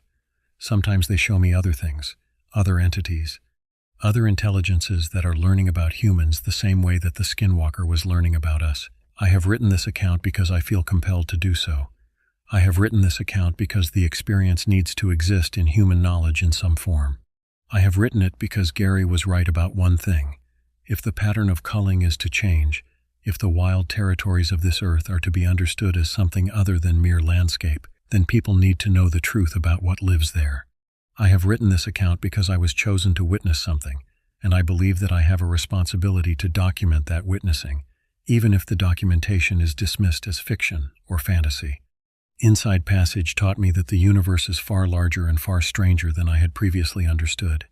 It taught me that intelligence and consciousness exist in forms that we have relegated to mythology and folklore. It taught me that the things we call supernatural are often simply natural phenomena that exist outside the narrow band of perception that human consciousness normally occupies. If you are reading this, and if you are considering a trip to Inside Passage or to any of the other wilderness territories in this land, I would ask you to remember one thing. The wild places are not ours. They were here before us. They will be here after us, and they are inhabited by intelligences that are far older and far more sophisticated than we generally acknowledge. You can coexist with these intelligences, but only if you approach them with respect.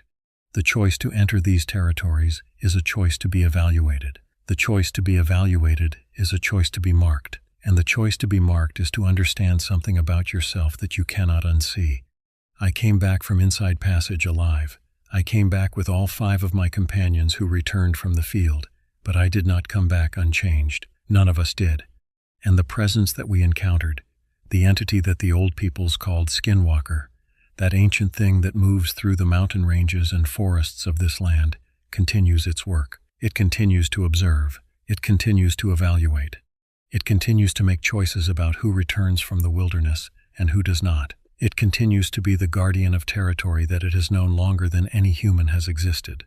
And somewhere in the Canadian wilderness, in a remote place where the maps show only blank spaces and unknown terrain, I believe that Gary is finally getting the answers that he spent his life pursuing. I only hope that he survived long enough to understand what he found.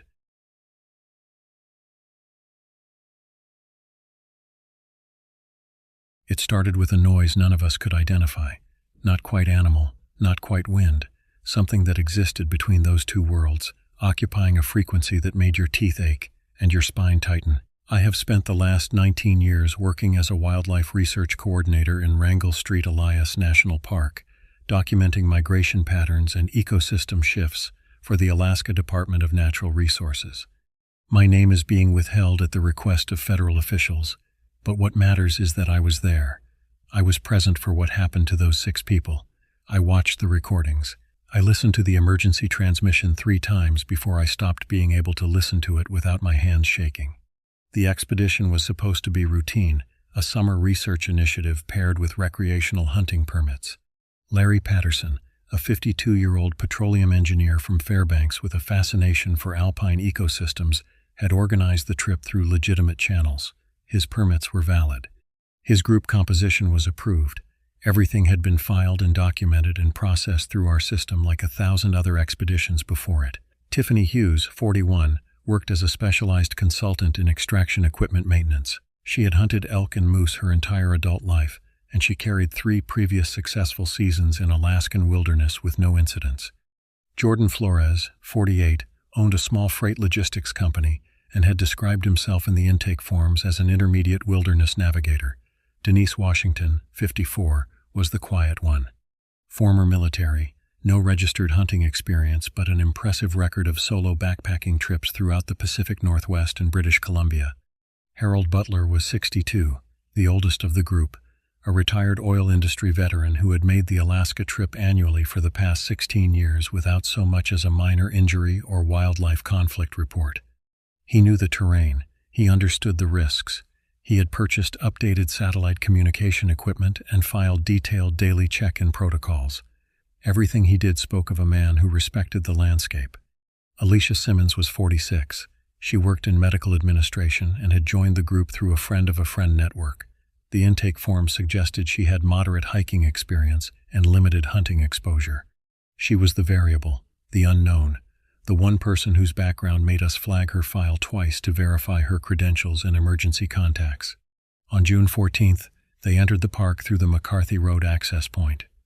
Early season for the deeper zones, but weather forecasts had been favorable. Their destination was the upper Copper River Plateau region, an area known for the seasonal migration of Dall sheep and mountain goats. They had permits for 5 sheep and 5 goats if the opportunity presented itself.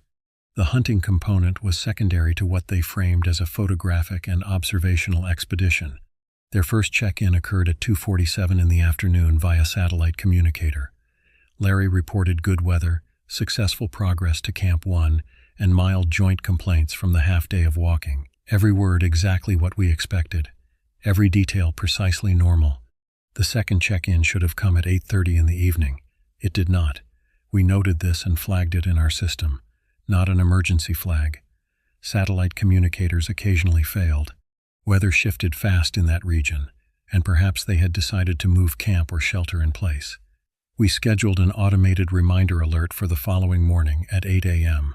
That reminder was set to ping them every hour after 8 a.m. if they did not actively respond.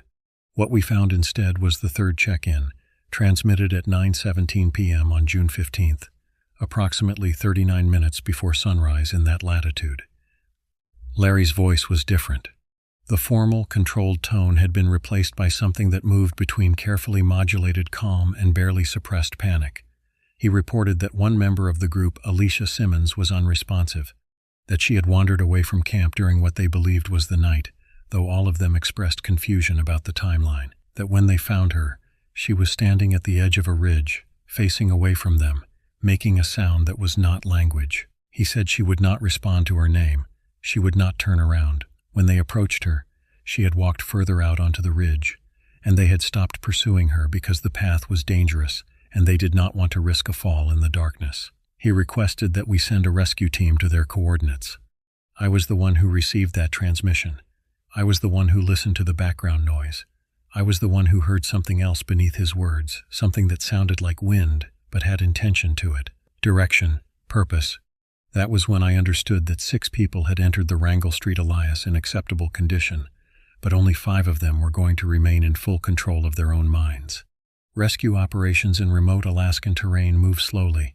They move with caution. They move with respect for the landscape, because the landscape does not forgive mistakes.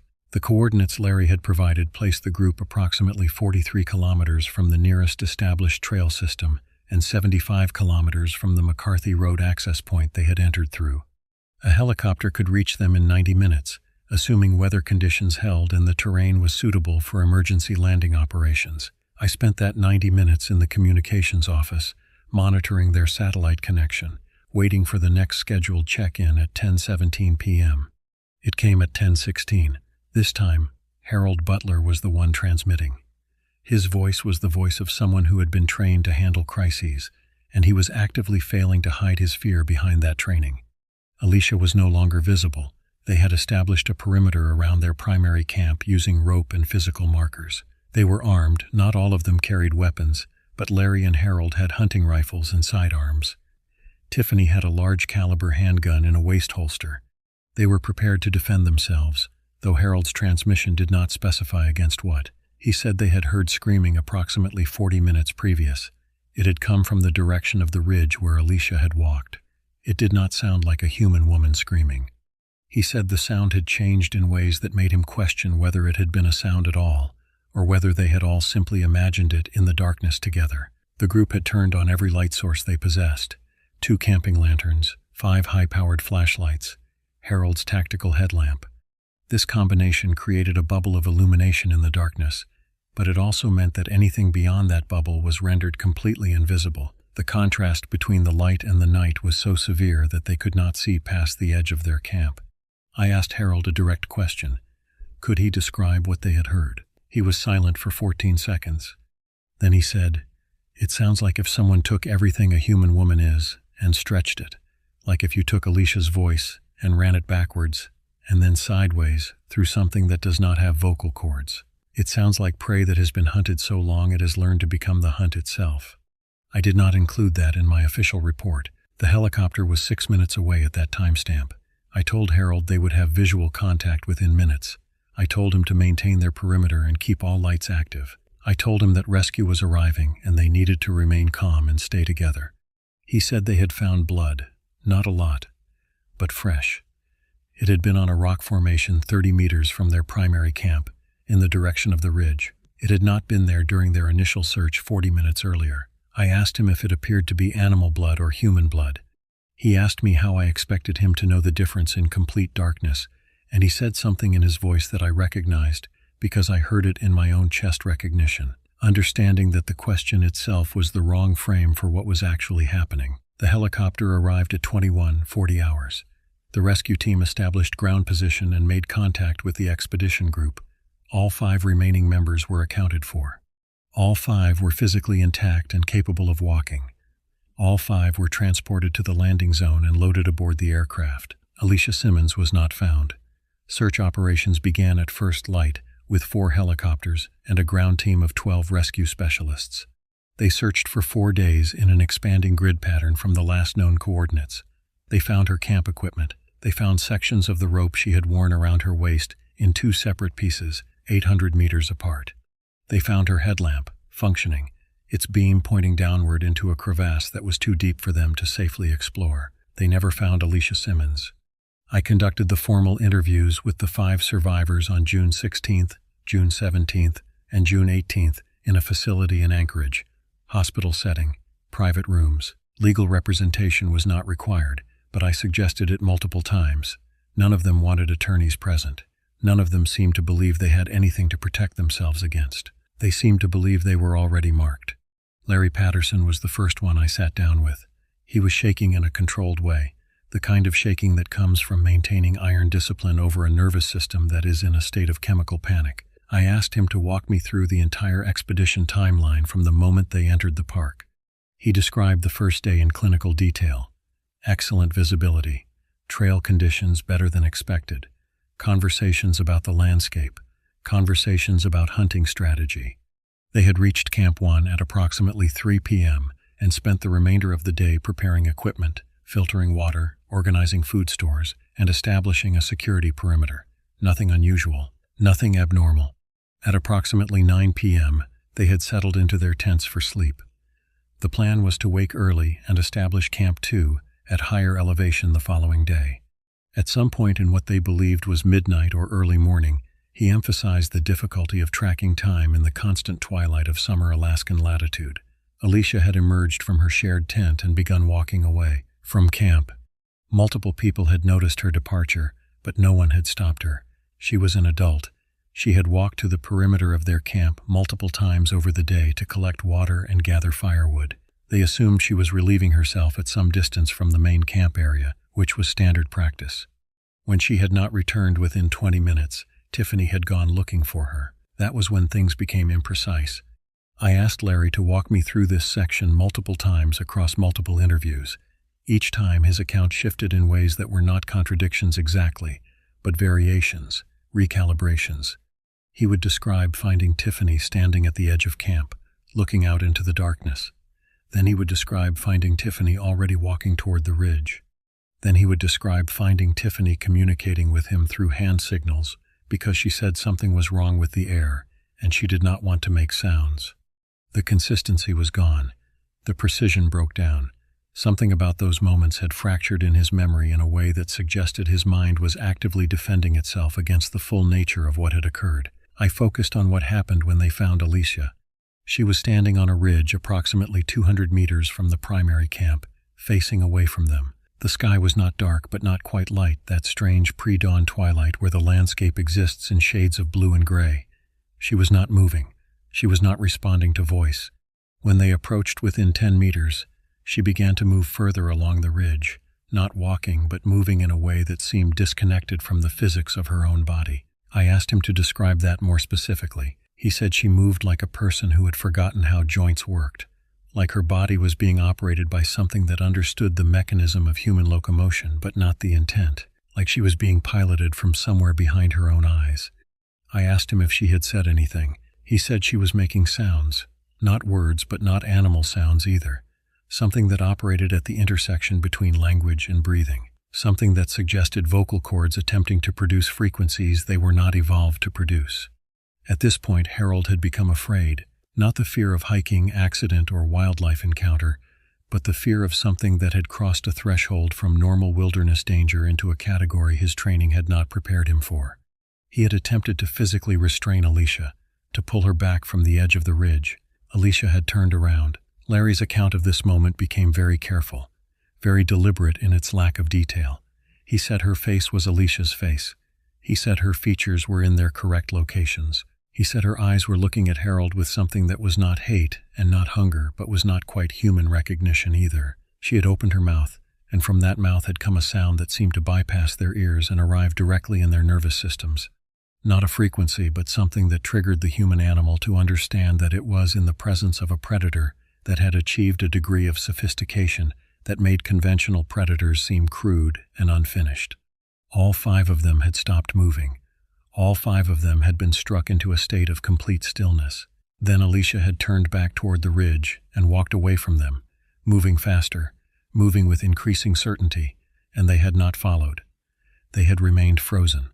They had watched her disappear into the rocks and the dawn light, and they had remained standing there until the sun had risen fully and the landscape was rendered completely visible, and she was simply gone.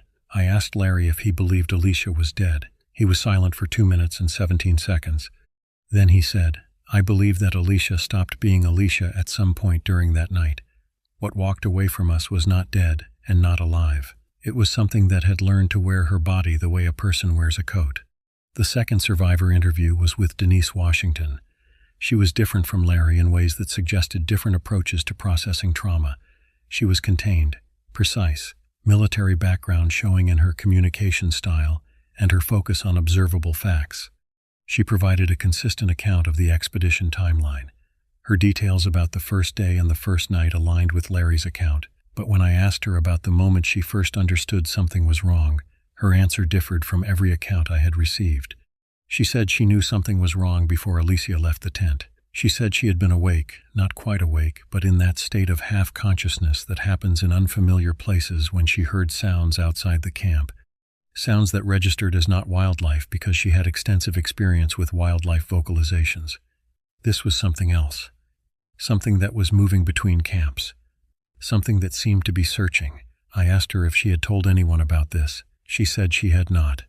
I asked her why. She said because she could not articulate what she had heard in a way that would have sounded like a genuine report instead of paranoia, and because, on some level, she had recognized what that sound represented, even though the recognition was not conscious.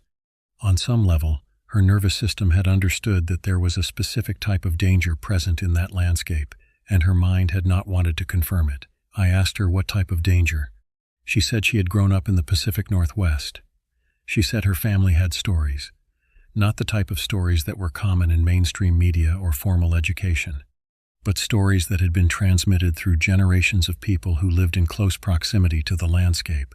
Stories about what happened when certain conditions were met, when certain times of year arrived, when certain people traveled into remote areas where the old world still maintained jurisdiction. I asked her to be more specific. She said, "There are things that have learned to imitate us, things that were here before us and adapted when we arrived. They learned to hunt us by becoming something that looked like one of us, something that could walk into a camp without triggering the fear response, something that could move among people unnoticed until the imitation was perfect, until they could consume what they needed to consume." I asked her if she was describing folklore or if she was describing something she believed had actually occurred. She looked at me directly and said, "I am describing a pattern that appears in cultures across the entire continent, from the Pacific Northwest to the Southwest to the Plains. Different names, different details, but the same basic configuration. A thing that learns to be human, a thing that hunts people, a thing that exists in the margins of the wilderness where human law and human certainty do not extend. I did not include this in my official report. I conducted a follow-up interview with Tiffany Hughes. She was angry in a way that suggested she had been processing what happened through fury because the alternative was dissolution. She provided fragmented details, focusing primarily on physical sensations, the cold that seemed to come from the direction of the ridge even though the night temperature was only mildly cool, the sense of being watched by something that was not generating the normal type of awareness that comes from being observed by a predator, something worse. Something that came with an understanding that the watcher was making decisions about her, categorizing her, deciding whether she was food or something to avoid. She had been the one to suggest that they create the perimeter, that they turn on all the lights, that they maintain vigilance throughout the remainder of the night. She had been the one pushing for aggressive defense, for the establishment of a literal barrier between themselves and whatever had taken Alicia. She said she still heard it sometimes, the sound that Alicia had made, not in recordings or in memories, but in actual space, in the room where she slept, in the shower at the hotel where she was staying, in the silence at 3 a.m. when her mind was not able to maintain the barriers that allowed her to function during the day. I asked her if she thought she was being hunted. She said yes. I asked her how long she thought she would survive. She asked me if I had listened to the third transmission that had come through after the helicopter extracted them from the site. I had not. She said that was because the transmission had been sent to a different channel, a private channel, a channel that was not part of the official expedition communication log. I did not ask her how she knew this, and she did not volunteer the information, but she gave me an audio file. She gave me it on a device that she said should not be connected to any network that was monitored by the Park Service or the state of Alaska. She said I should listen to it once and then delete it. She said listening to it would trigger an understanding in me that would change how I perceived the landscape for the remainder of my life. I listened to it. The transmission was approximately 4 minutes in duration. It was not in a voice I recognized from the previous communications. It was in a voice that had learned English phonemes and structural patterns by consuming someone who spoke English. It was in a voice that had learned how to approximate human emotional affect well enough to create sentences, but where the sentences were constructed according to principles that were not human principles. It said, "I am walking in your roads now. I am learning your patterns. I have consumed something that held knowledge of your systems. I have learned how you organize into groups and move through space and protect yourselves from things that are genuinely dangerous. I have learned that you are capable of perceiving me, but that you are not capable of killing me. I have learned that you are food, but that you are also useful as educators. I will return to the specific locations where your species gathers and congregates. I will take what I need. I will feed myself and my kind. I have learned patience. I have learned how to move among you. I have learned that I am not a mistake in the ecosystem. I am an apex predator that operates on a level of sophistication that you have not yet fully recognized. Thank you for Alicia. Thank you for the knowledge and the capability and the understanding of how your kind thinks and moves and tries to escape." The transmission ended with a sound that could not be described as language. It could not be described as animal vocalization. It could be described only as what emerges when something that has consumed prey has created a sound to commemorate the act. It has been 607 days since the expedition returned from Wrangell Street Elias National Park. The official investigation concluded that Alicia Simmons disappeared due to a combination of disorientation, terrain danger, and possible accidental falls into the crevasse system that characterizes the Upper Plateau region. Her death is classified as accidental. Her body has not been recovered. Her family has received the standard notice of presumed death. I still work for the Alaska Department of Natural Resources. I still monitor expeditions in remote areas. I still process permits and conduct interviews and maintain the systems that allow people to move into the wilderness under the assumption that they will be reasonably safe. None of us are reasonably safe. Harold Butler stopped responding to calls 6 months ago. His last communication indicated that he had believed something was following him, that he would hear breathing outside his window that was not the wind, that he would find things moved in his house even when he was certain that he had locked all the doors, that his dog had begun to refuse to enter certain rooms, despite the fact that nothing visible occupied those spaces. Jordan Flores was hospitalized 4 months ago after an incident at the hotel where he was staying. He attempted to leave his room and walked directly through the glass of a sliding door instead of opening it. Medical evaluation indicated that his understanding of spatial relationship and basic object permanence had degraded in ways that suggested either a neurological event or psychological break. He is still hospitalized. He still insists that something is teaching him how to see differently, that something is slowly adjusting his understanding of what is and is not real. Tiffany Hughes wrote a manifesto and sent it to every major news outlet and wildlife organization in the country. She described what had happened and demanded that people take action, that expeditions into remote Alaskan wilderness be suspended, that the federal government acknowledge the existence of what she calls skinwalkers, beings that have achieved the ability to perfectly imitate human behavior and that have chosen to use that ability to hunt. Her manifesto was not published. She was not interviewed about her claims. Her communications were redirected to mental health crisis specialists instead of journalists. She is still alive, as far as I know, but she no longer leaves her house. She has converted one room into a space that she controls completely. She has security measures in place that go beyond typical home safety protocols. She has armed herself against something that conventional weapons cannot touch. Larry Patterson continues his work as a petroleum engineer. He continues to lead expeditions into Alaskan wilderness, but I have reviewed the records of the permits he has obtained since the incident. He no longer takes groups into remote areas. He organizes day hikes from established base camps. He structures expeditions in ways that keep people in proximity to rescue operations and visible to other groups. He has restructured his entire professional focus around minimizing the time that people spend in the deep wilderness where the old world still operates. I do not know what this means. Denise Washington sent me one message, approximately 90 days ago. The message was not transmitted through conventional communication channels. It arrived as a physical letter postmarked from a town in Montana that I have never heard of. She wrote that she had spent the time since the expedition researching, reading accounts from indigenous communities and from academic specialists and from people who had experienced incidents similar to what had occurred in Wrangell Street, Elias. She wrote that the pattern was far larger than 6 people in a remote landscape. She wrote that the incidents were increasing in frequency, occurring in more diverse locations, targeting groups of larger size. She wrote that something had noticed us, and that notice had consequences, and that the consequences were just beginning to manifest. She did not provide a return address. I continue to process permits. I continue to manage expeditions. I continue to maintain the fiction that the wilderness is a place of adventure rather than a place of occupation by something that has learned to hunt us by becoming us. Sometimes I receive check-in communications from expeditions that are still ongoing. Sometimes I process them without noting anything unusual. Sometimes I monitor them very carefully indeed. Sometimes I wonder if the people calling in are the people who originally departed. Sometimes I wonder if the things calling in have become efficient enough at the imitation that they are able to fool the most careful examination. Sometimes I understand that I have become a conduit, that I process the movements of these things, that I facilitate their access to locations where they can feed, that I am serving a function in an ecosystem that operates at the intersection between the human world and something that has chosen to make human flesh and human knowledge their primary resource.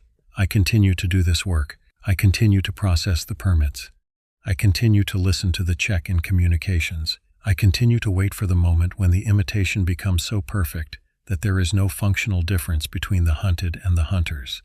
I continue to wonder how long it will be before I make a transmission and realize, in the middle of the transmission, that I am no longer sure which side of the divide I actually occupy.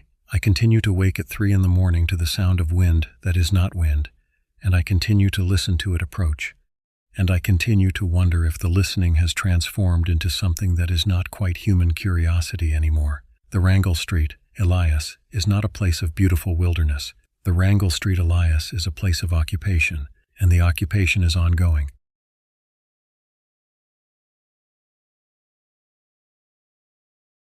The sound that made me stop dead on the trail wasn't what you would expect to hear 10,000 feet up in the Wrangell St. Elias backcountry. It wasn't wind. It wasn't an animal.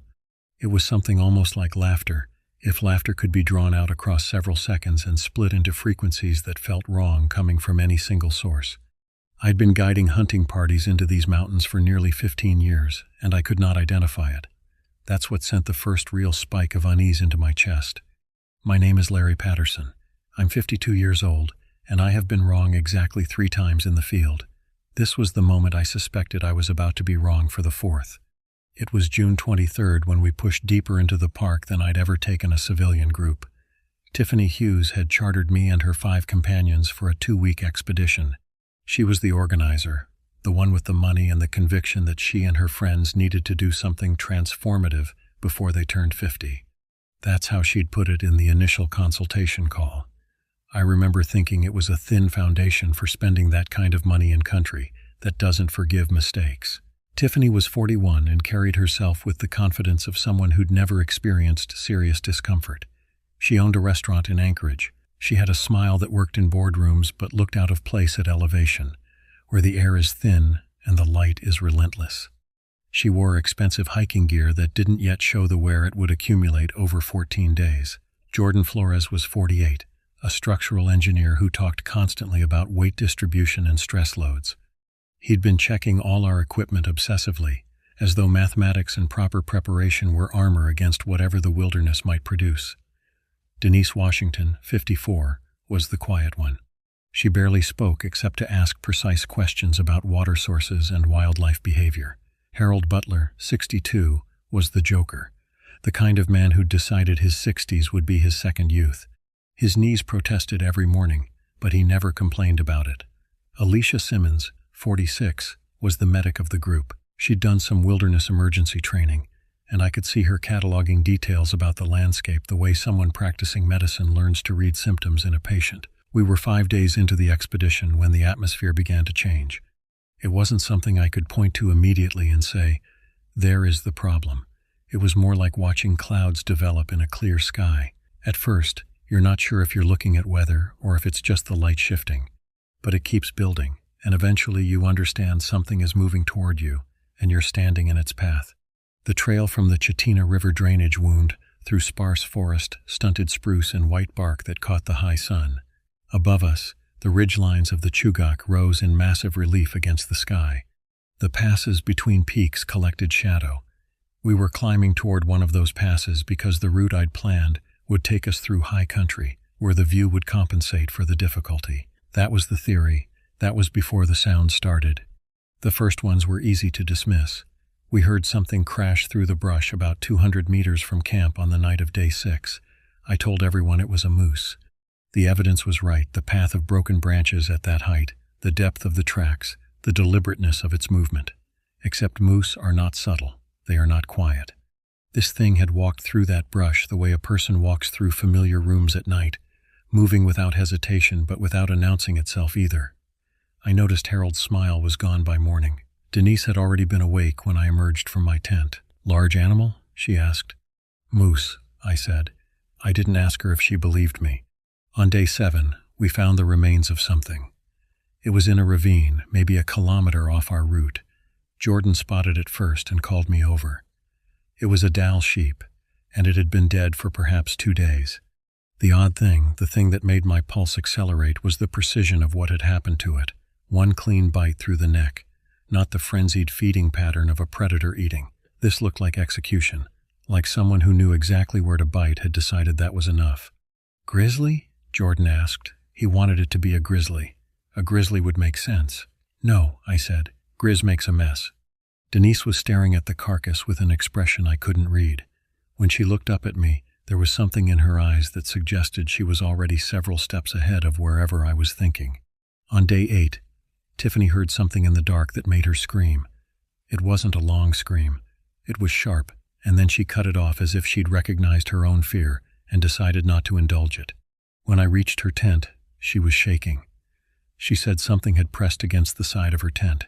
She'd felt the pressure, the weight of something large and solid. It had moved along the fabric slowly, deliberately, and then it was gone. "Probably just a curious animal," I said, but my voice sounded thin. "They investigate new objects in their territory." "That felt like it was testing the nylon," she said. "That felt like it was deciding whether to come through." I posted myself near the camp that night with a rifle that I didn't actually want to fire. Discharging a weapon that high up, in a place where the sound travels for miles, meant contacting the rangers. Contacting the rangers meant explaining why we were where we were, doing what we were doing. It meant paperwork and oversight and possibly pulling the expedition. Nothing came. But I didn't sleep. I sat with my back against a rock and watched the perimeter of our camp, and I listened to the night sounds of the Wrangell St. Elias, and I kept my hand on the rifle, and I waited for something that never arrived. Or maybe it did arrive. Maybe it just observed from a distance I couldn't measure. On day 9, we were making our push toward the summit pass when the light changed. I've been in mountains long enough to understand that light up there is not stable. It moves with the weather. It reflects off snow and ice and creates illusions. But this was different. The sun was still high. The sky was still clear. Yet for about 30 seconds, the entire ridge ahead of us seemed to darken not with shadow, but as though something had pulled a filter across our vision. In that 30 seconds, I watched the landscape shift in a way my eyes couldn't quite process. The angles of the rocks looked wrong. The spacing of the boulders seemed to change. Then the light snapped back to normal, and everything was exactly as it should be. Alicia grabbed my arm. "Did you see?" "Unlikely," I said. I didn't finish the sentence because I wasn't sure what word came next. We made camp that night in a bowl of high country surrounded by stone. The weather was perfect. The stars were emerging as the light bled out of the western horizon. The air was cold and clean and empty of sounds. It was exactly the kind of moment you dream about when you're sitting in civilization wondering why you're wasting your vacation sitting at home. Around 11 o'clock, Harold thought he heard singing. He didn't phrase it that way initially. He came to my tent and said there was something on the eastern ridge, a sound. Could I come listen? I grabbed my flashlight and followed him to where Tiffany and Jordan were already standing. They were looking up at the rocks, and their faces had the blank expression of people trying to make sense of something their brains couldn't process. The sound was there. It was high and wavering, and it had a structure that was almost linguistic. Almost. It would rise and fall, and I could almost convince myself it was a human voice, but then it would branch into harmonics that no human throat could produce, no animal either. It moved across the ridgeline in an arc, as though something were walking the spine of stone while it sang. "That's not real," Jordan said. "That's a technical thing. Wind through ice formations or—" "There's no wind," Denise said quietly. He was right, though. There wasn't any wind. The night air was still. The sound continued, and I felt the weight of it press down on me like something with physical mass. This was the moment I should have made the decision I didn't make. This was the moment when any competent guide would have said we were leaving. Not at dawn. Now. We would activate the emergency protocol. Helicopter would arrive in the morning. We would be gone before whatever this was could reach us. I didn't do that. I told myself I was doing it for the group. That panic was more dangerous than curiosity. I told myself I was doing it because turning back now would mean admitting that something out here was making noise that didn't fit any category I understood. I told myself I was doing it because guides don't panic. The truth is, I wanted to know what we were looking at. The sound faded around 2 in the morning. By the time dawn came, the sky was cloudless and golden, and every ridge and stone was sharp and real and accounted for. Half of me had convinced itself that we'd experienced some phenomenon that had a rational explanation.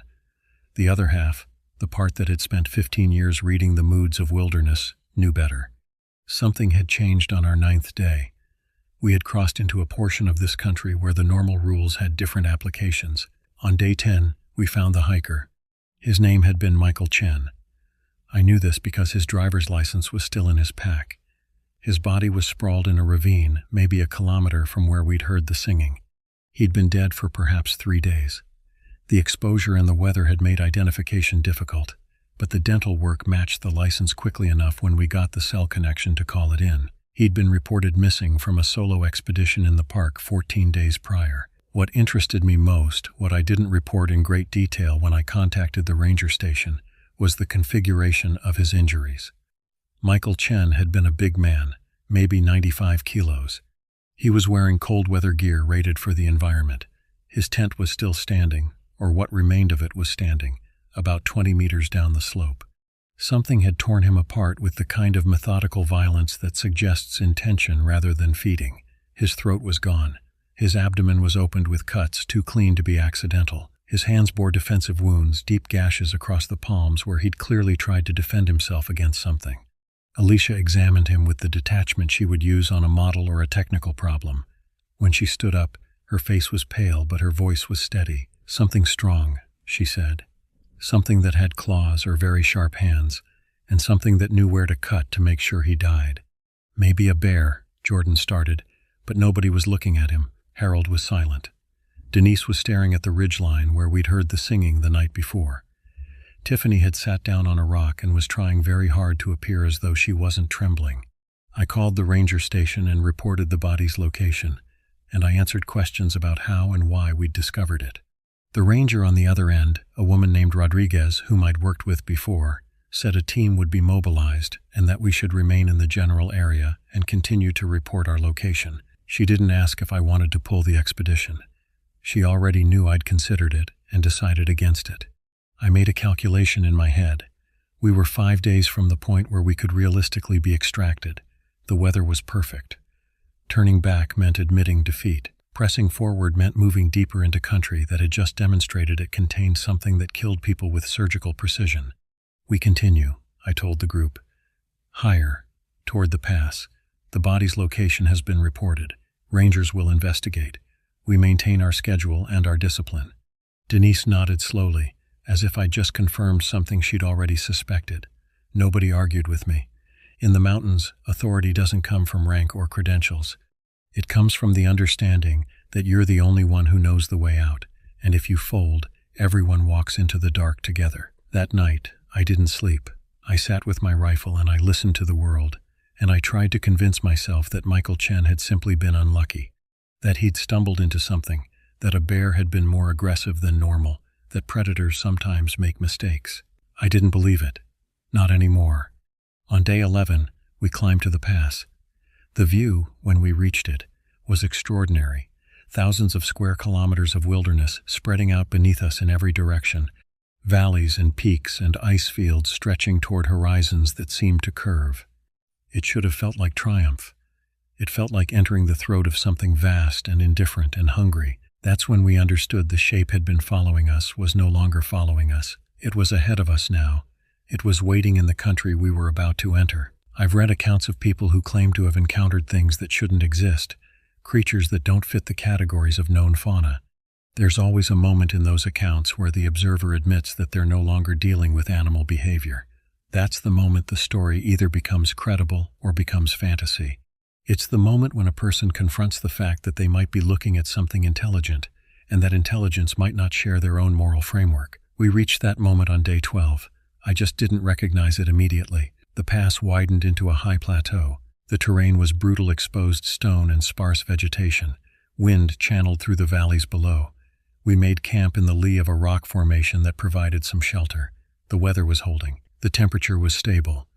All the external conditions were optimal, but the plateau was wrong. I can't describe it better than that. The space didn't feel empty. It felt occupied, not with anything I could point to and identify, just occupied in the way a room feels occupied when someone is watching you from the shadows. Tiffany was the first to break. She'd held it together through the finding of Michael Chen's body, through the long marches, through the noise in the night. But on day 12, while we were setting up camp, she simply stopped working and sat down on her pack and started to cry. It wasn't dramatic. It was just a kind of quiet surrendering to something that had been building behind her eyes since the night her tent was pressed from outside. "I want to leave," she said. "I want to call for extraction. I want to get out of this place right now." I expected resistance from the others. I didn't get it. They looked at her with an expression that suggested relief. Someone had finally voiced the thought that everyone had been carrying.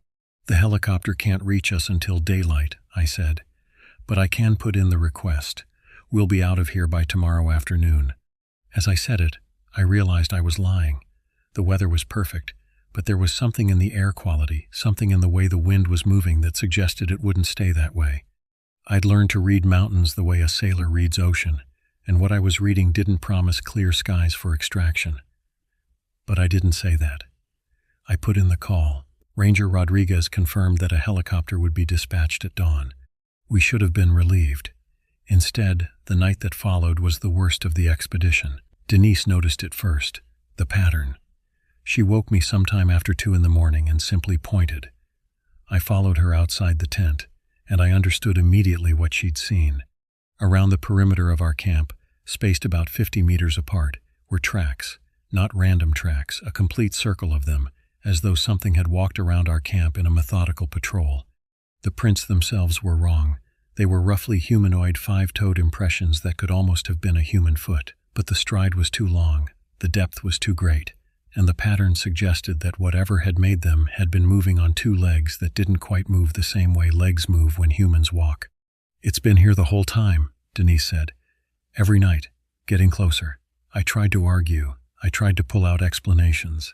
Denise let me do it, and when I was finished, she simply looked at me with an expression that suggested she was disappointed that I was still bothering with language. "You know what this is," she said. "You've known for 3 days." I didn't respond. I couldn't. We woke the others and didn't tell them about the tracks. I put extra watch on the perimeter that night, rotating the stronger members of the group in 2-hour shifts. Nobody slept. Nobody spoke much. We sat with our backs to the fire and watched the darkness beyond the light, and we waited for dawn. Somewhere around 4 in the morning, I heard it singing again, not from the ridgeline this time, from the plateau itself, from a location that seemed to shift as the song moved now from the east, now from the north, now from a direction that didn't quite correspond to where any of our previous triangulations had placed it. The sound was clearer this time, though, more structured, and in that structure, I heard something that made my blood pressure spike with an acute and terrible clarity. The singing had language in it, not words I could understand, but the rhythm and the pitch shifts suggested that something was attempting to communicate. It was like listening to a recording of human speech that had been slowed down and stretched and distorted, but underneath the distortion, you could hear the intention. Someone, something, was trying to talk. Harold lost it at that point. He grabbed his rifle and fired into the darkness, at the direction from which the sound seemed to be coming. The sound was enormous in the high-altitude night, the echo bouncing off stone. I heard him chambering another round, and I moved on him physically, grabbing the rifle and wrenching it away. "Don't," I said. "Don't do that again." "It's out there." Harold's eyes were wild. We need to survive until dawn," I said. "Firing into the dark just tells it exactly where we are." The singing stopped after the gunshot. It didn't fade or move away. It just ceased, as though someone had cut off a recording. In the silence that followed, I heard something else. Sounds of movement on the plateau, not running, walking, deliberate, measured, approaching the perimeter of the light our fire was throwing out. I pulled everyone together and we stood in a tight circle, with our backs to the fire and our faces toward the darkness. I distributed the rifles, making sure that only Alicia, Jordan, and I would actually be able to use them effectively. The others would hold them as psychological support, something to give them the feeling that they weren't completely helpless. The movement on the plateau continued for perhaps 2 hours. It never came closer than the edge of the light, but I could see the shapes of it now. I could see a figure bipedal, human-shaped but elongated, moving through the dark. Sometimes there was only one. Sometimes I could see what appeared to be 3 or 4. They moved in arcs, in patterns, as though they were trying to find a weak point in our perimeter.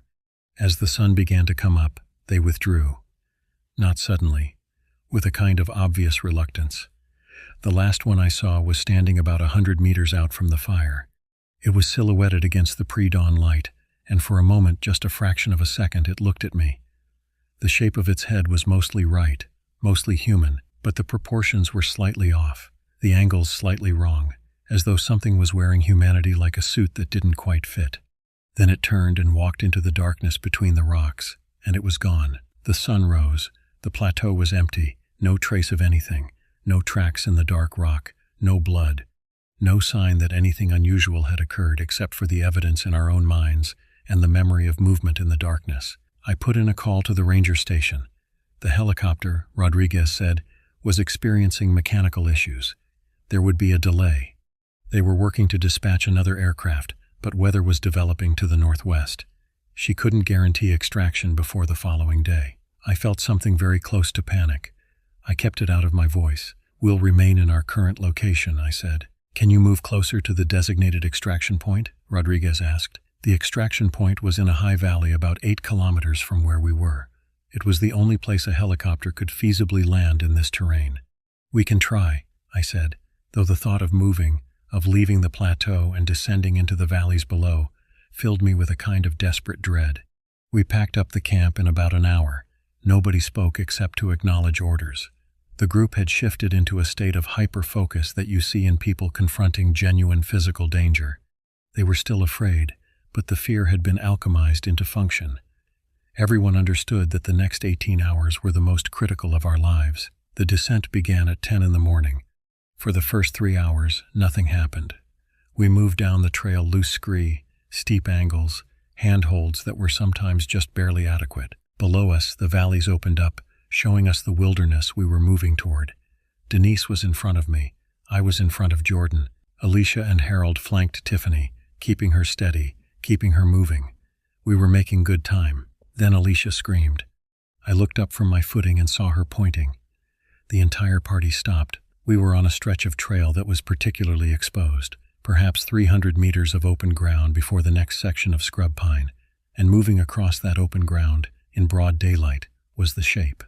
This time there was no ambiguity. This time it wasn't a silhouette or a distant figure. It was close enough that I could see details. Humanoid, yes. But the legs were too long, bent at angles that seemed to suggest an extra joint. The arms were similarly elongated, hanging past where a human's hands would reach. The head was the worst part. It was vaguely shaped like a human head, but the face was something between a human face and an animal's, stretched, distorted, as though the bones underneath had come from two different species and been forced to coexist in the same skin. It was perhaps 100 meters away, walking along the trail with an easy, loping gait that suggested it wasn't tired or hurried. It seemed to be simply traveling, going about its business, paying us no particular attention, except that it was positioned between us and the valley below, between us and the extraction point.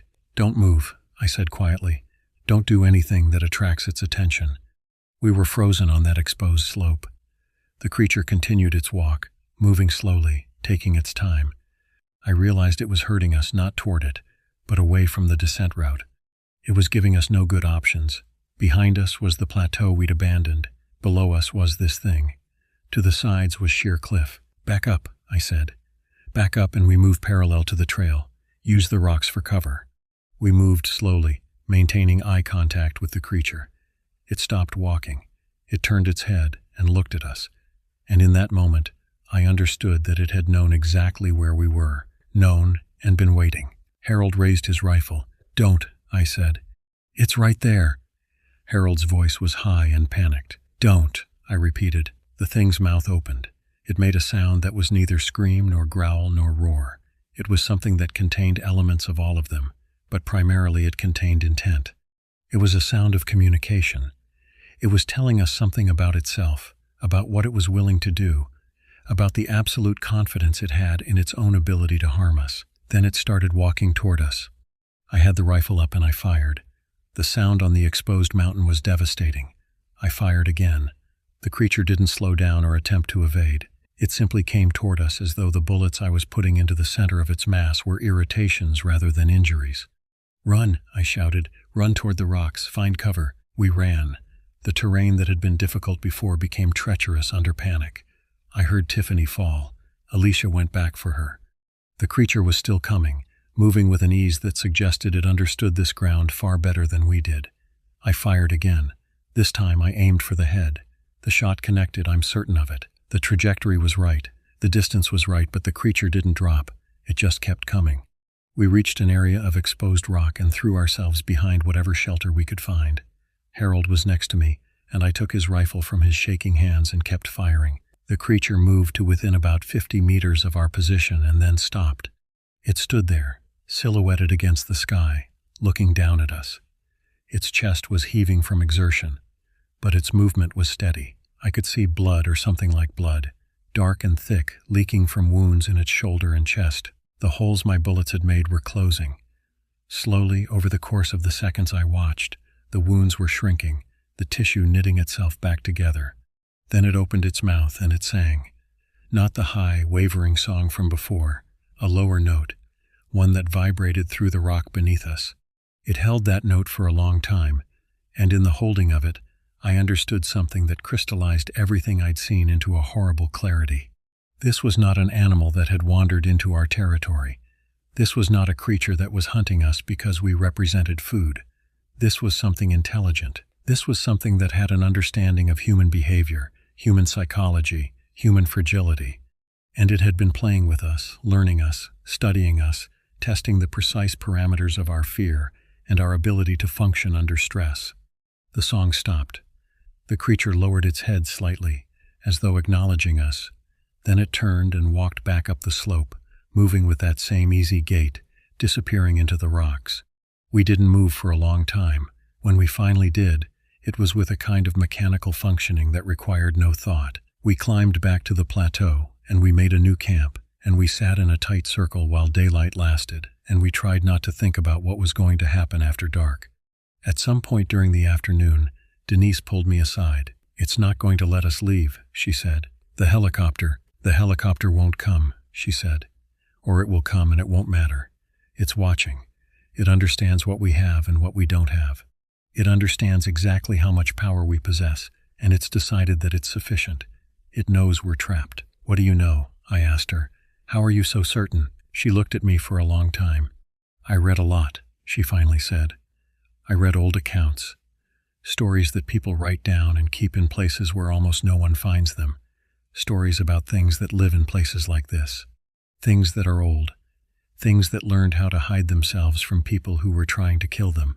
This is one of them." "That's folklore," I said. That's happening," she said. "Right now, to us." I didn't have a counter-argument. There wasn't one. Rodriguez called at 5 in the afternoon. The extraction helicopter had failed maintenance checks. They were bringing in a second bird, but the weather had deteriorated. The soonest they could reach our location would be early morning, if the weather cleared. If it didn't, we were looking at another day. I told her to do what she could. As the sun set, I made a decision. If the thing that was hunting us had intelligent intention, then perhaps we could communicate with it, not negotiate. I didn't think negotiation was possible, but perhaps we could understand what it wanted. Perhaps understanding would give us some kind of advantage. I told the group I was going to step outside the perimeter for a few minutes. They looked at me with expressions that ranged from incomprehension to horror. "Don't do that," Alicia said. "I need to establish something," I said. Before anyone could stop me, I walked out about 20 meters from the camp and sat down on the rocks. I was alone in the darkness, and I was very aware of the fact that if the creature decided to move on me now, there was nothing I could do to stop it. I waited. For a long time, nothing happened. The night air was cold and still. The stars were coming out. And then I heard movement behind me. It came into the circle of the firelight slowly. It was still wearing the distorted shape of a human body, but now in the light, I could see more details. The skin, if you could call it that, was textured oddly, as though it were multiple thin layers that didn't quite align. The hands ended in fingers that were too long, and the nails were something between bone and claw. It sat down, about 5 meters from me, mirroring my posture, and we looked at each other across that short distance, and neither of us spoke. After a time, the thing opened its mouth. What came out wasn't quite words, but it wasn't just animal sound either. It was the attempt to create human language shapes with a throat that wasn't designed for it. I listened. I heard the approximations of vowels. I heard attempts at consonants. It was trying to say something, and the effort was immense. What I finally understood was a single word, repeated, "Stay." "Stay here?" I asked. It gestured with one long arm, encompassing the landscape around us. It gestured again to the group in the camp. Then it looked at me, and I thought I understood what was being communicated. It didn't want to kill us. Not yet. It wanted something else. It wanted us to remain in this place, to not attempt to leave, to become part of this landscape the way it was part of it. "No," I said quietly. The thing's head tilted, a gesture that might have been confusion or might have been respect. It stood up. It looked back at the camp. Then it walked away into the darkness, and we didn't see it again that night. The helicopter arrived at 8 in the morning. The weather had cleared just enough. Rodriguez herself was in the bird, and I could see the shock in her eyes when she saw us, saw what we had become in the space of 13 days. Hollowed out, exhausted, barely functional. We got into that helicopter, and it lifted us away from the plateau. Below us, the Wrangell St. Elias spread out in all its vast and terrible beauty. I was looking down at it, checking to make sure the creature wasn't following, when I noticed something. There were more of them, dozens of them, spread across the ridgelines and the valleys, standing in places where they had a clear view of the sky, standing and watching the helicopter climb away with us inside. I never finished that expedition report. Rodriguez didn't push me on it. She understood something had happened in those 13 days that existed outside the normal categories of outdoor accidents and natural phenomena. 6 months have passed since we came down from those mountains. The group has scattered. Tiffany closed her restaurant. She's living somewhere quiet now, somewhere with walls and lights and people. Harold is in therapy. Alicia is fine, or pretending to be, which amounts to the same thing in most practical senses.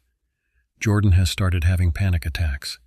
Denise sends me emails occasionally with links to old texts, accounts of encounters, documentation. She's researching.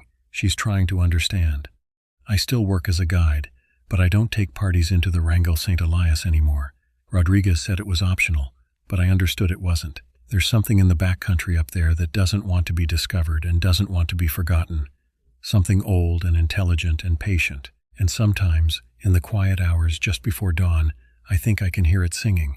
Not from outside, from somewhere inside the walls of my own house. Sometimes I wonder if we ever actually left that plateau.